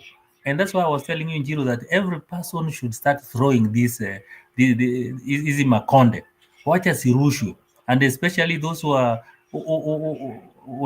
wenye wako huko juu, like wakina Gachagua, wakina Natembea, wacha waanze kurushana hizi. I remember somebody was saying in one of the comments that ingekuwa Kisii aongeleshe Simba Rati hivyo, makonde zingekuwa huko mbele. Tunataka hizo makonde zikuwe huko, watu waanze kuchapana mbele ya president, so that president knows that whatever is being done is not right. Number 2, Njiru, if Gachagua is that strong that he is able to abduct these people, then it means Ichungwa, the way he's saying, wanajua mali hawa watu wako, si waende basi wachukua watu kutoka kwa Gachagua ama mali Gachagua amewaficha. And ni kama hii mitandao imewashinda, Njiru. I thank God that this digital thing is too yani iko ngumu kwa watu wengine kuelewa. You can see, yani you saw what Ichungwa was explaining, na anaanza kusema ati kuna mtu mwingine sijui alikuwa amejiabduct, ati akasikia anatafutwa na askari, ati sasa akajitokeza, ati ndio Gaito was not hiding. Gaito aligonga serikali vizuri, aliwagonga vizuri, na wakati aliwagonga vizuri wakaanza kumtafuta, ndio wakamwambia, because there are some people you don't just go and abduct. You don't go just abduct. So Gaito, sijui ni Gaito ama Geto, aliwajibu na akawaambia, mimi niko hapa na nitakuja tarehe fulani, so mmeniambia nikuje kwa DCI, na akawapatia time. So what we are saying exactly is, please, those ones who are able at least kugonga msumari kwa kichwa vizuri, wacha wagonge, and let them do it firmly, na nguvu na ifanye. And Njiru, I agree with you, there are some people saizi who cannot speak, hata wakiongea watu wasiwajibu, like what you are saying atuoli. Hao watu hatutakani hata kuwajibu, hata tukiona wakiongea kitu we just get silent na inaisha, anaongea na inaisha. Siku hizi Atuoli akiongea there's nothing watu wanaweza chukulia. Sio kama siku ile alikuwa anasema kateni miti, kata miti, na kila mtu akachukua hiyo, tukasema tukate miti. Now these days ataongea na watu tutanyamaza, tuache hivi. Otherwise the topic is so nice. Whatever unaona, whatever you've said there, it's happening. Na let me just say it, yani talk about the mountain. I love the way the mountain is doing. I love the way the speech of the president is not being read anywhere. Wacha ipelekwe iende iseme ulitumiwa, mtu apatiwe mkono asikie. At least the Kikuyus, they have grown up now, wamejua what to do, and that is what watu kutoka Nyanza used to do. Na sasa Kikuyu wameishika vizuri. They don't want to listen to anything about Kasongo. Na Kasongo unaona paka ameanza kutukejeli Njiru. Ati wimbo imekuja ati ni Kasongo na anaanza mbona basi hii wimbo kama hiyo, because those are the same things watu wanaandika wenye wanakuwa abducted, mbona juu wamesema wameimba hiyo wimbo. See, those are the things they were just singing. Mbona wasiwachiliwe basi? So sometimes unajua huyu president wetu sijui kama saa zingine anatufanya wafala ama nini, because what you hear him saying unashangaa. The song comes na anaichukulia, anasema hata mkiimba hiyo wimbo tumeimba, but you are abducting the people who have been singing it kwa media. So he speaks from two sides. Ni ile amekasirika, lakini anataka kuonyesha watu ni yeye ndiye amekasirika, kama ni yeye ndiye behind it. Anataka tu kuonyesha ati hiyo wimbo hata sisi tutaimba, ati wimbo kutoka kitambo tutaimba. That's why hata New Year walikuwa wamemwekea hiyo song ati akidance kwenda huko na Kasongo. So let him not use this gimmicks ya kudanganya ati I feel and I feel, and that is exactly what Kenyans want. Watamuimbia, watakuja, watatunga songs, they'll do many things. Njiru will come back. Wacha niwachie, but the mountain, bravo. We are also waiting watu wengine waanze kuingia hivi, waanze ikuwe ni Nyanza nile wameturudisha nyuma, but tunataka kama ni wa Central imeanza hivyo, another again tribe nayo ianze hivyo, ziendelee. By 2027 tunataka kupata kila mtu ako ndani. Thank you. Yeah, you know Bwana Innocent, in Mount Kenya region, sababu wengine wote tunapendanga kuimba na nini na mastep tunaitanga ikinyo. So unakuta yani we like copying each other. So unaona kama hata kama ujui kuweka step, kuna vile pia unaona wale ambao wanajua kuweka step na unaweka. So ukiona hiyo step imewekwa Embu, hiyo step utaiona ina the same behavior you are seeing in Embu, you will see it in Kirinyaga, you will see it in Meru, you will see it in Tharaka Nithi. That behavior will be uniform. That is one thing which I can confirm. So without even trying to speak so many things, is that rejection of Ruto in Mount Kenya region is complete. So now that one has been confirmed. Rejection of Mr. William Ruto in Mount Kenya region is complete. So that is zone 1 done and dusted. Hayuko huko. Is Hasra narrative, is Hasra lies have been fumigated. Hakuna mambo kama hiyo huko. So in Mount Kenya region, Bwana Ruto is done. So hiyo wacha sasa tuseme he is done huko. So Ukambani, who are now claiming the Mount Kenya South, if indeed the Mount Kenya, even Ruto should be done there. Huko hayuko. If the Mount Kenya South, as they say. Then kutoka huko, kwa Masai huko, I don't know. Sasa huko kwa Ujaluoni na Kisii, I know in Kisii, I can say Ruto will see it rough. He will see it rough huko. So in other words, I don't see Ruto having built that consensus. Na mimi naona tu ni kama tu watu people are pretending that Ruto is having they are just pretending that Ruto is okay and he is not okay. That's what I want to. He is not okay. So naona pia Mary ameingia, wacha tu nimkaribishe.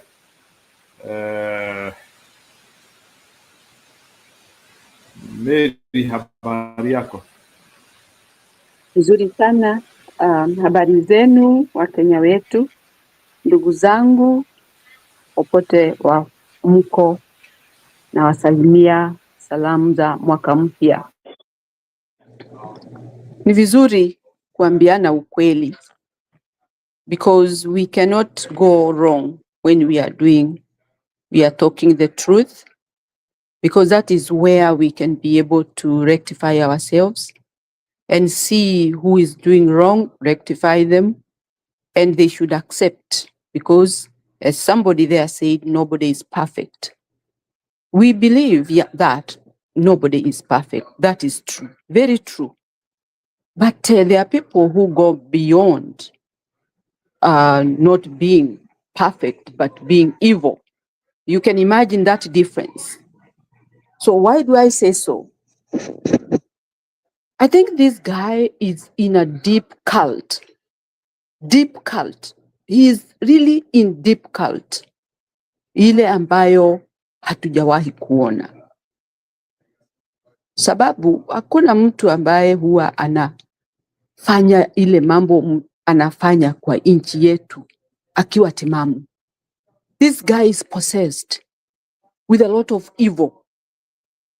I am not afraid to say so.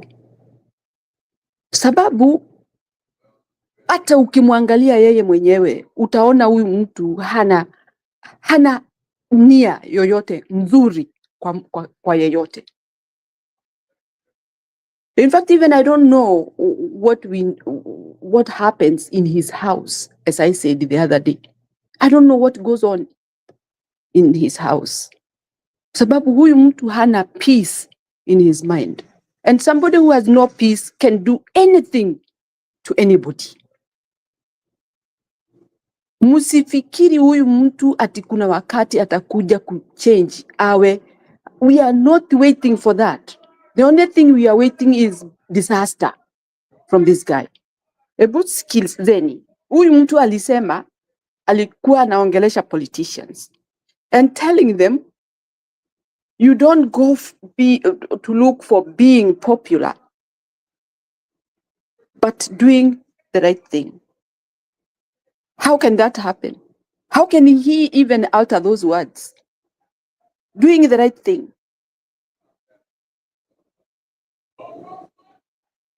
And he also said sometimes don't go together. Popularity and doing the right thing, they don't go together. So you wonder, where does he start? This guy has captured each and every state that is supposed to be independent. And he wants to stay that way, na asikosolewe na mtu, na asiambiwe hiyo ni makosa, na hata wale, those institutions, when they try kukata hiyo minyororo, anawaingilia vikali. How are they independent? This guy is looking for being popular, lakini ana deny. But doing the right thing, zero. I was not shocked about him being the second in the world, being the corrupt mind. It's the same as we know that he comes from Sugoi. That's exactly what it is. We know he comes from Sugoi, and so we know he's corrupt to the core. Mimi shida yangu, kwanza huyo mtu ambaye alikuwa anaongea hapo, sijui anaitwa Ayaga, sijui. I don't know what he is saying, simply because here we have seen things happening and the government is not able to control. Unawezaje kuwa wewe ndio unatuongoza na hujui jinsi ya kuzuia maumivu yale watu wanaendea? You are not right to be there then. You have no clue of what is happening in your own country. And you declare yourself as a leader? I've never seen that. Na hakuna nchi inaweza survive ikiongozwa na uongo. Because if you look at all these politicians, they are liars to the core. Mimi hata ninashtuka. Hii nchi inaenda wapi na uongo? Uongo every morning to evening. Uongo.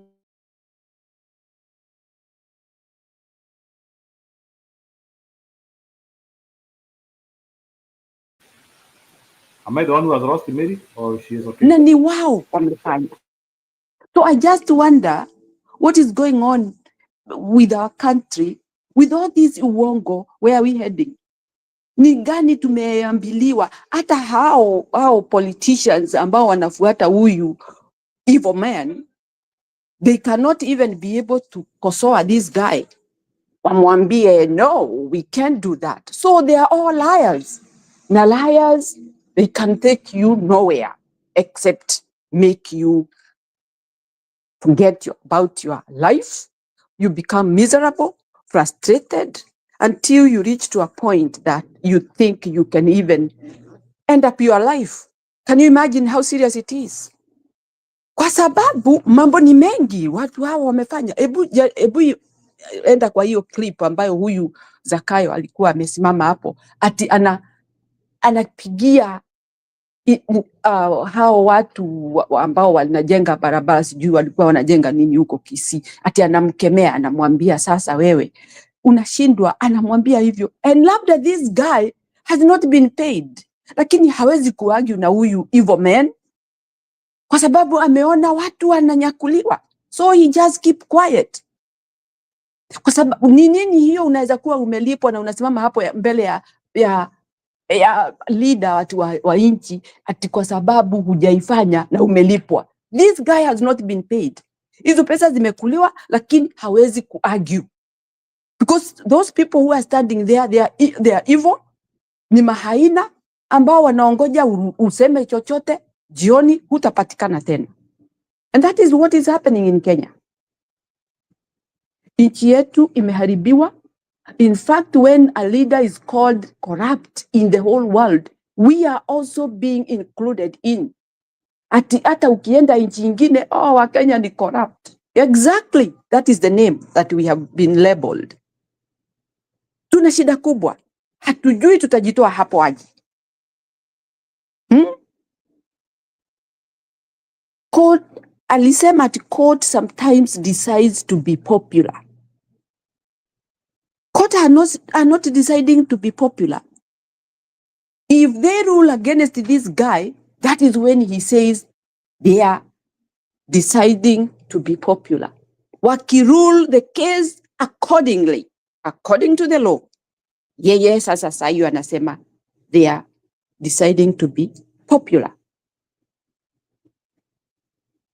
Ebu siku moja akae chini, aache hizo institutions ziwe independent, zijifanyie kazi yao.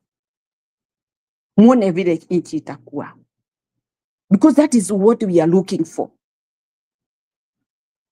If you become that evil and you want to infect other institutions to be evil, the country is gone. Tuliambiliwa hii nchi itatengenezwa sijui kuwe nini. Nothing has been done. And we are not expecting. Mtu ambaye anaenda kutafutilia watu huko nje waje wamjoin, wanamjoin wafanye nini? Those guys are coming there to be paid salary and everything that they deserve. Where is it coming from? Kwa hivyo Zakayo ameona nimeshindwa na kazi, sasa wacha nilete majambazi wale wengine, tukule na wao, pahali tufikishe.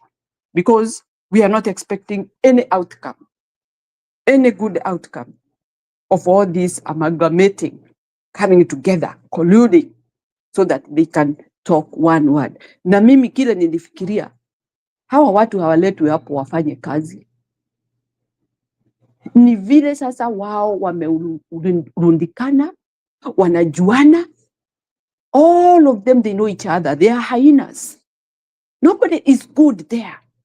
Yule atakuwa mzuri ni yule atakataana na haya mambo ambayo wanafanya. Kwa sababu Ruto ni nini mzuri anafanya? Ndio waende kumuunga. Wanamuunga mkono wakitaka kufanya nini? Ni kuendelea kukula, kwa sababu wanajua Ruto ni mtu wa kukula, kwa hivyo hata sisi tutakula. And they go with that aim, not about wananchi.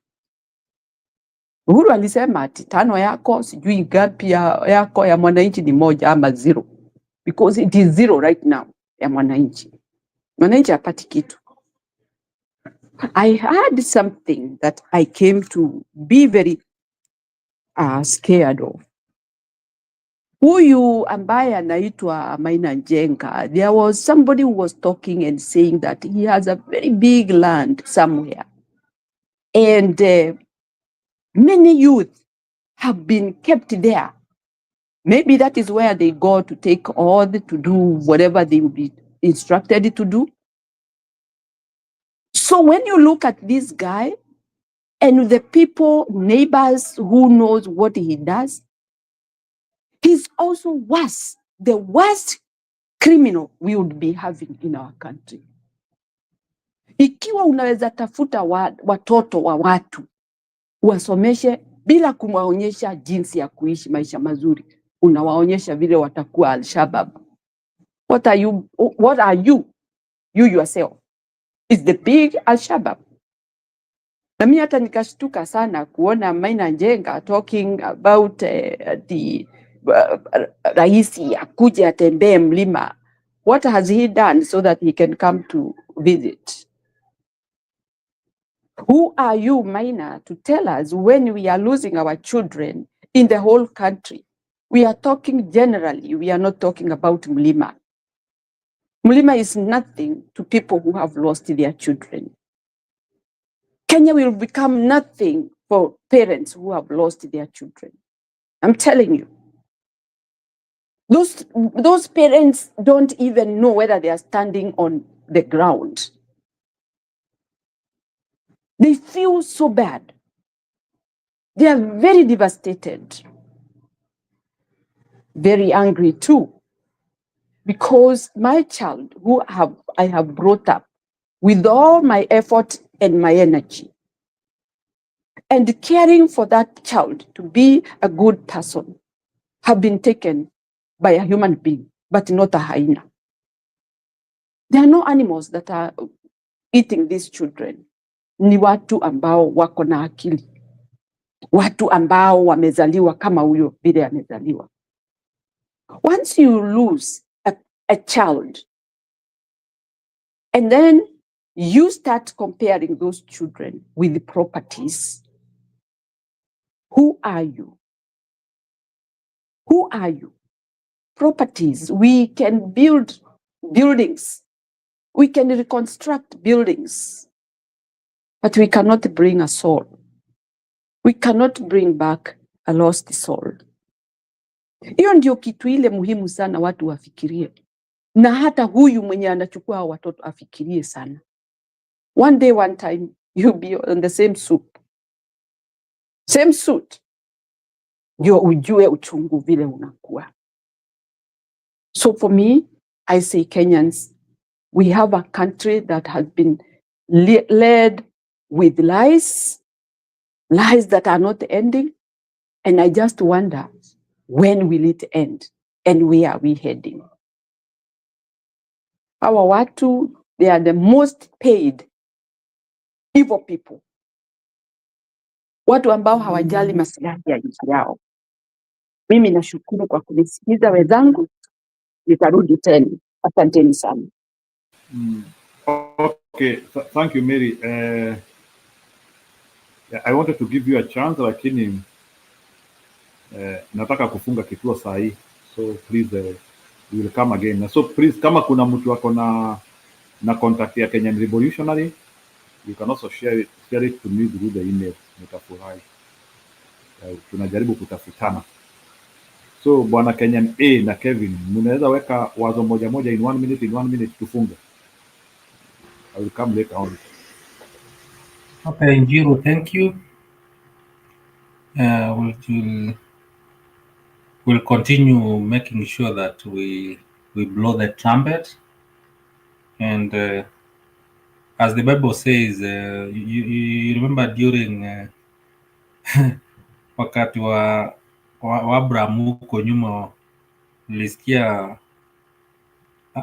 there's a guy who killed aliuanga brother yake, either Cain ama Abel. You remember hiyo story kwa Bible, na akaanza kumuuliza, wakaanza kusema ati damu yake hiyo damu yake inamtafuta huyo. Why is ilikuwa inasema that the voice of your brother your brother's blood is crying out.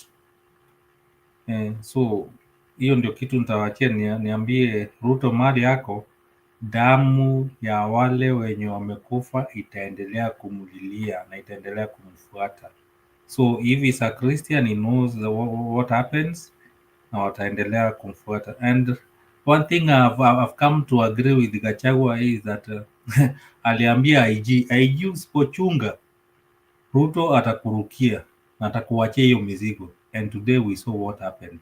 So Gachagua's prophecy has become true. Sasa IG amerushiwa, ameambiwa wewe ndio watu wanabdaktiwa na wewe ndio wewe ndio mkubwa wa hiyo, at you are independent. So exactly Gachagua knew vile walirushianga Koome mara ya kwanza. Sasa saizi wanataka kurushia huyu Kanja, shauri yako. Gachagua alikwambia. Thank you and good night Njiru. Thank you sana Kevin. Wazo la mwisho.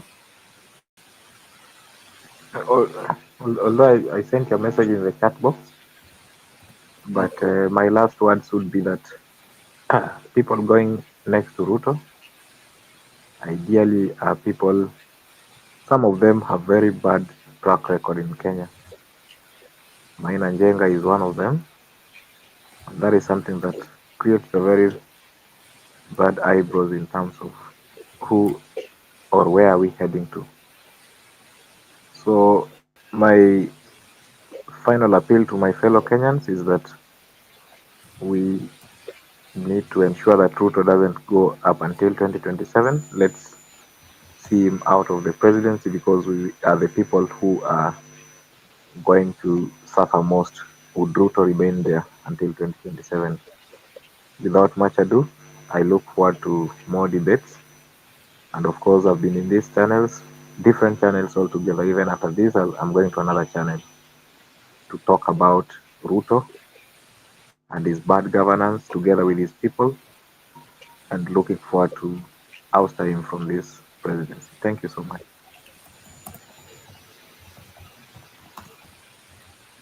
Okay, sawa. Thank you, friends. I'm happy to have met you here. Nataka kwenda kushughulika kwa mambo mengine, so that is why I've decided to close a little bit early.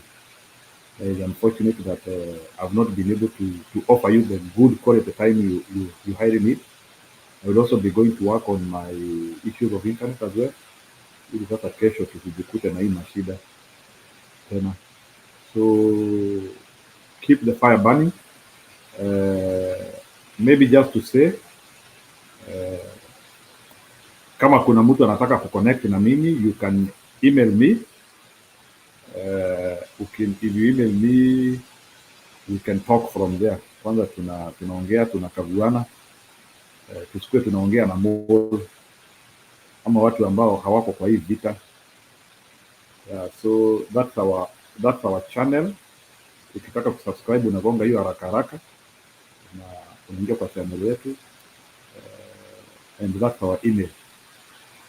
Ukiniandikia email hapo tunaweza ingia zaidi. So Innocent, you can write for me an email there, we can talk. I can guide you into another zone, into another warm corner.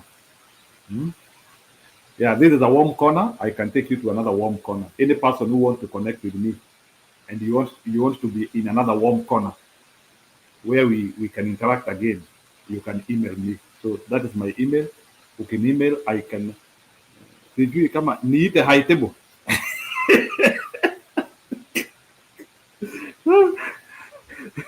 Ninyi watu sijaitumia kwa ubaya, lakini ni yule mtu ambaye anafanya hiyo bidii. Ukiniemail nitakuonesha mapochopocho pale iko, nikwambie tent iko pale. Sinasikianga mkisema tukutane nyuma ya tent. So ukiniandikia hapo naweza kuambia tent iko hapo, ingia pale, usinyeshewe sana. I hope that message is clear, because Mwanamugi hananga mitele ya ndeto, or a bright kid has no formula to be given information. Hiyo nishawaambia, na huo wito wa kukataa Kasongo from Embu, from all places of life, that guy should not see rest until atoke hii dunia. Hata ile siku atakufa, aendelee na hiyo mashida tu. I don't think that guy deserves the rest. I don't think he deserves the rest. Anaenda tu, I think he chose a complicated life and his life will always be that way. So na tafadhali mimi tu ile ombi naweza waambia wapendwa ni allow your relatives, your friends to see this channel.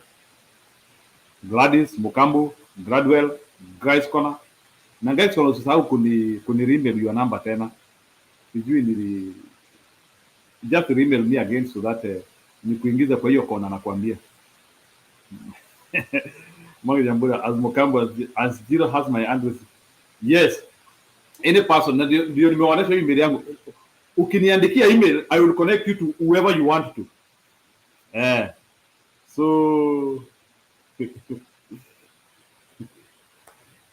mnamuziniambia mimi ni mtu wa kushikanisha watu. Hata mkitaka kutengeneza maboma ni hapa. Na sijasema mingi. So msinimisquote sana. So you can write to me uniambie nataka kuongea na huyu, because we don't want people to share their details aimlessly, because details are private, but I can become your link. Unaweza kuwa ukisema nasikianga Angela Wamboi akiongea vizuri, nataka niongee naye. Nataka sasa niongeleshe mimi peke yangu. Nataka Margaret Nyambura niongeleshe mimi peke yangu. Wacha hii anakuja kutuongelesha sisi wote. Nitamguide huko. Sawa, Innocent, hata niko na WhatsApp yako. Nitakurusha kwa hiyo warm corner. Hiyo warm corner nitakurusha huko. Kule mambuzi zinachinjwa. Sijui kama mambuzi ya Christmas.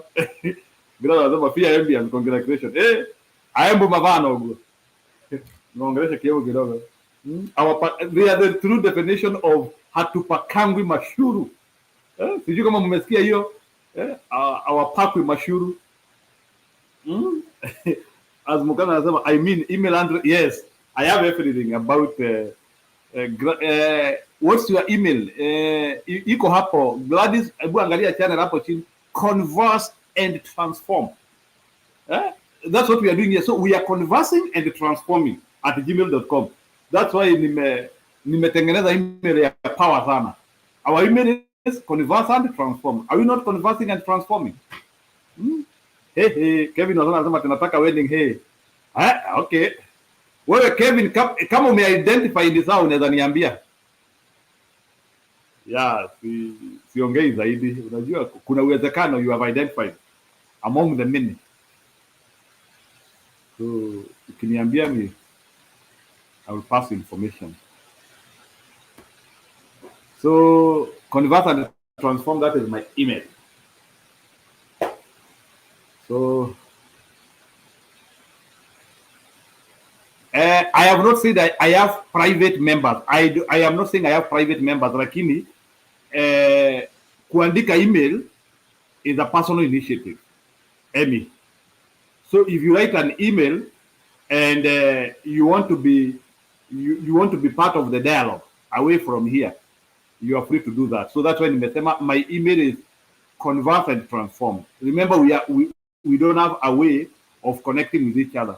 But kama unataka kuwekwa kwa group ingine which is far from here, utawekwa. So but that's a personal initiative. So ukiandika email useme hata mimi nataka kushikanishwa nao watu na kurusha huko. So Innocent amesema awekwe. Innocent nitakuweka huko because I have your number. So Innocent nitakurusha huko. So Gladys anasema I love politics and argument angles. Yes. So Gladys, kama unataka, the email is convert and transform, unaandika tu unasema hebu nigonge kwa hiyo group pia mimi na kuangusha huko tu mara moja. So maybe mtapata maneno ya kuongea huko mkiwa wengi pia. Where now you can be able to connect with each other. Pia Kenya Revolutionary aletwe. I think people are connecting, people are connecting because people are connecting. Yeah, so people are connecting. So Mikasagin, it is not for the chosen few. That group is not for the chosen few. Understand me. That group is for the person who has done the initiative ya kuandika email. So ukiandika email, unarushwa huko. Yes, because we have no other way of connecting kama group. So hiyo umeelewa. So sisi tunapenda kila mtu hapa Kuna mtu anasema leta black pia. So black black, kama sijui kama natusikianga, kama unatusikia black, public demand iko pande yako, watu wanakutaka. So black ama ulibadilisha jina ukaitwa red, I don't know. So black, come on board, come on board. Yes, and any other person who feels he want to be part of the dialogue, both here and in our private groups where we individually talk to each other, unaweza ingia hizo groups pia. So ukitaka kuenda huko unaweza enda huko pia. So ni wewe mwenyewe uchague kule unataka. If just write one email, I always respond. Uliza watu wote wako hapa. Any person ambaye ameniandikia email, I've responded. Hakuna mtu ambaye ananiandikia email yake inalala. Hata ukiniandikia email tu saa hii, I will respond. So don't fear that I will not respond. I will respond to your email because I know you people, you are not wasting your time here, and there's no in which you write an email kwangu nikatae to respond. That is bad manners. So part of changing the nation is responding. So ukiandika email lazima tutarespond. Na mimi na responding mimi mwenyewe. So don't think, usifikiria kuna mtu mwingine atakuja kurespond. So kama unataka kujuana na mtu yeyote through me, I can become that gate. Shalom. Kesho ni siku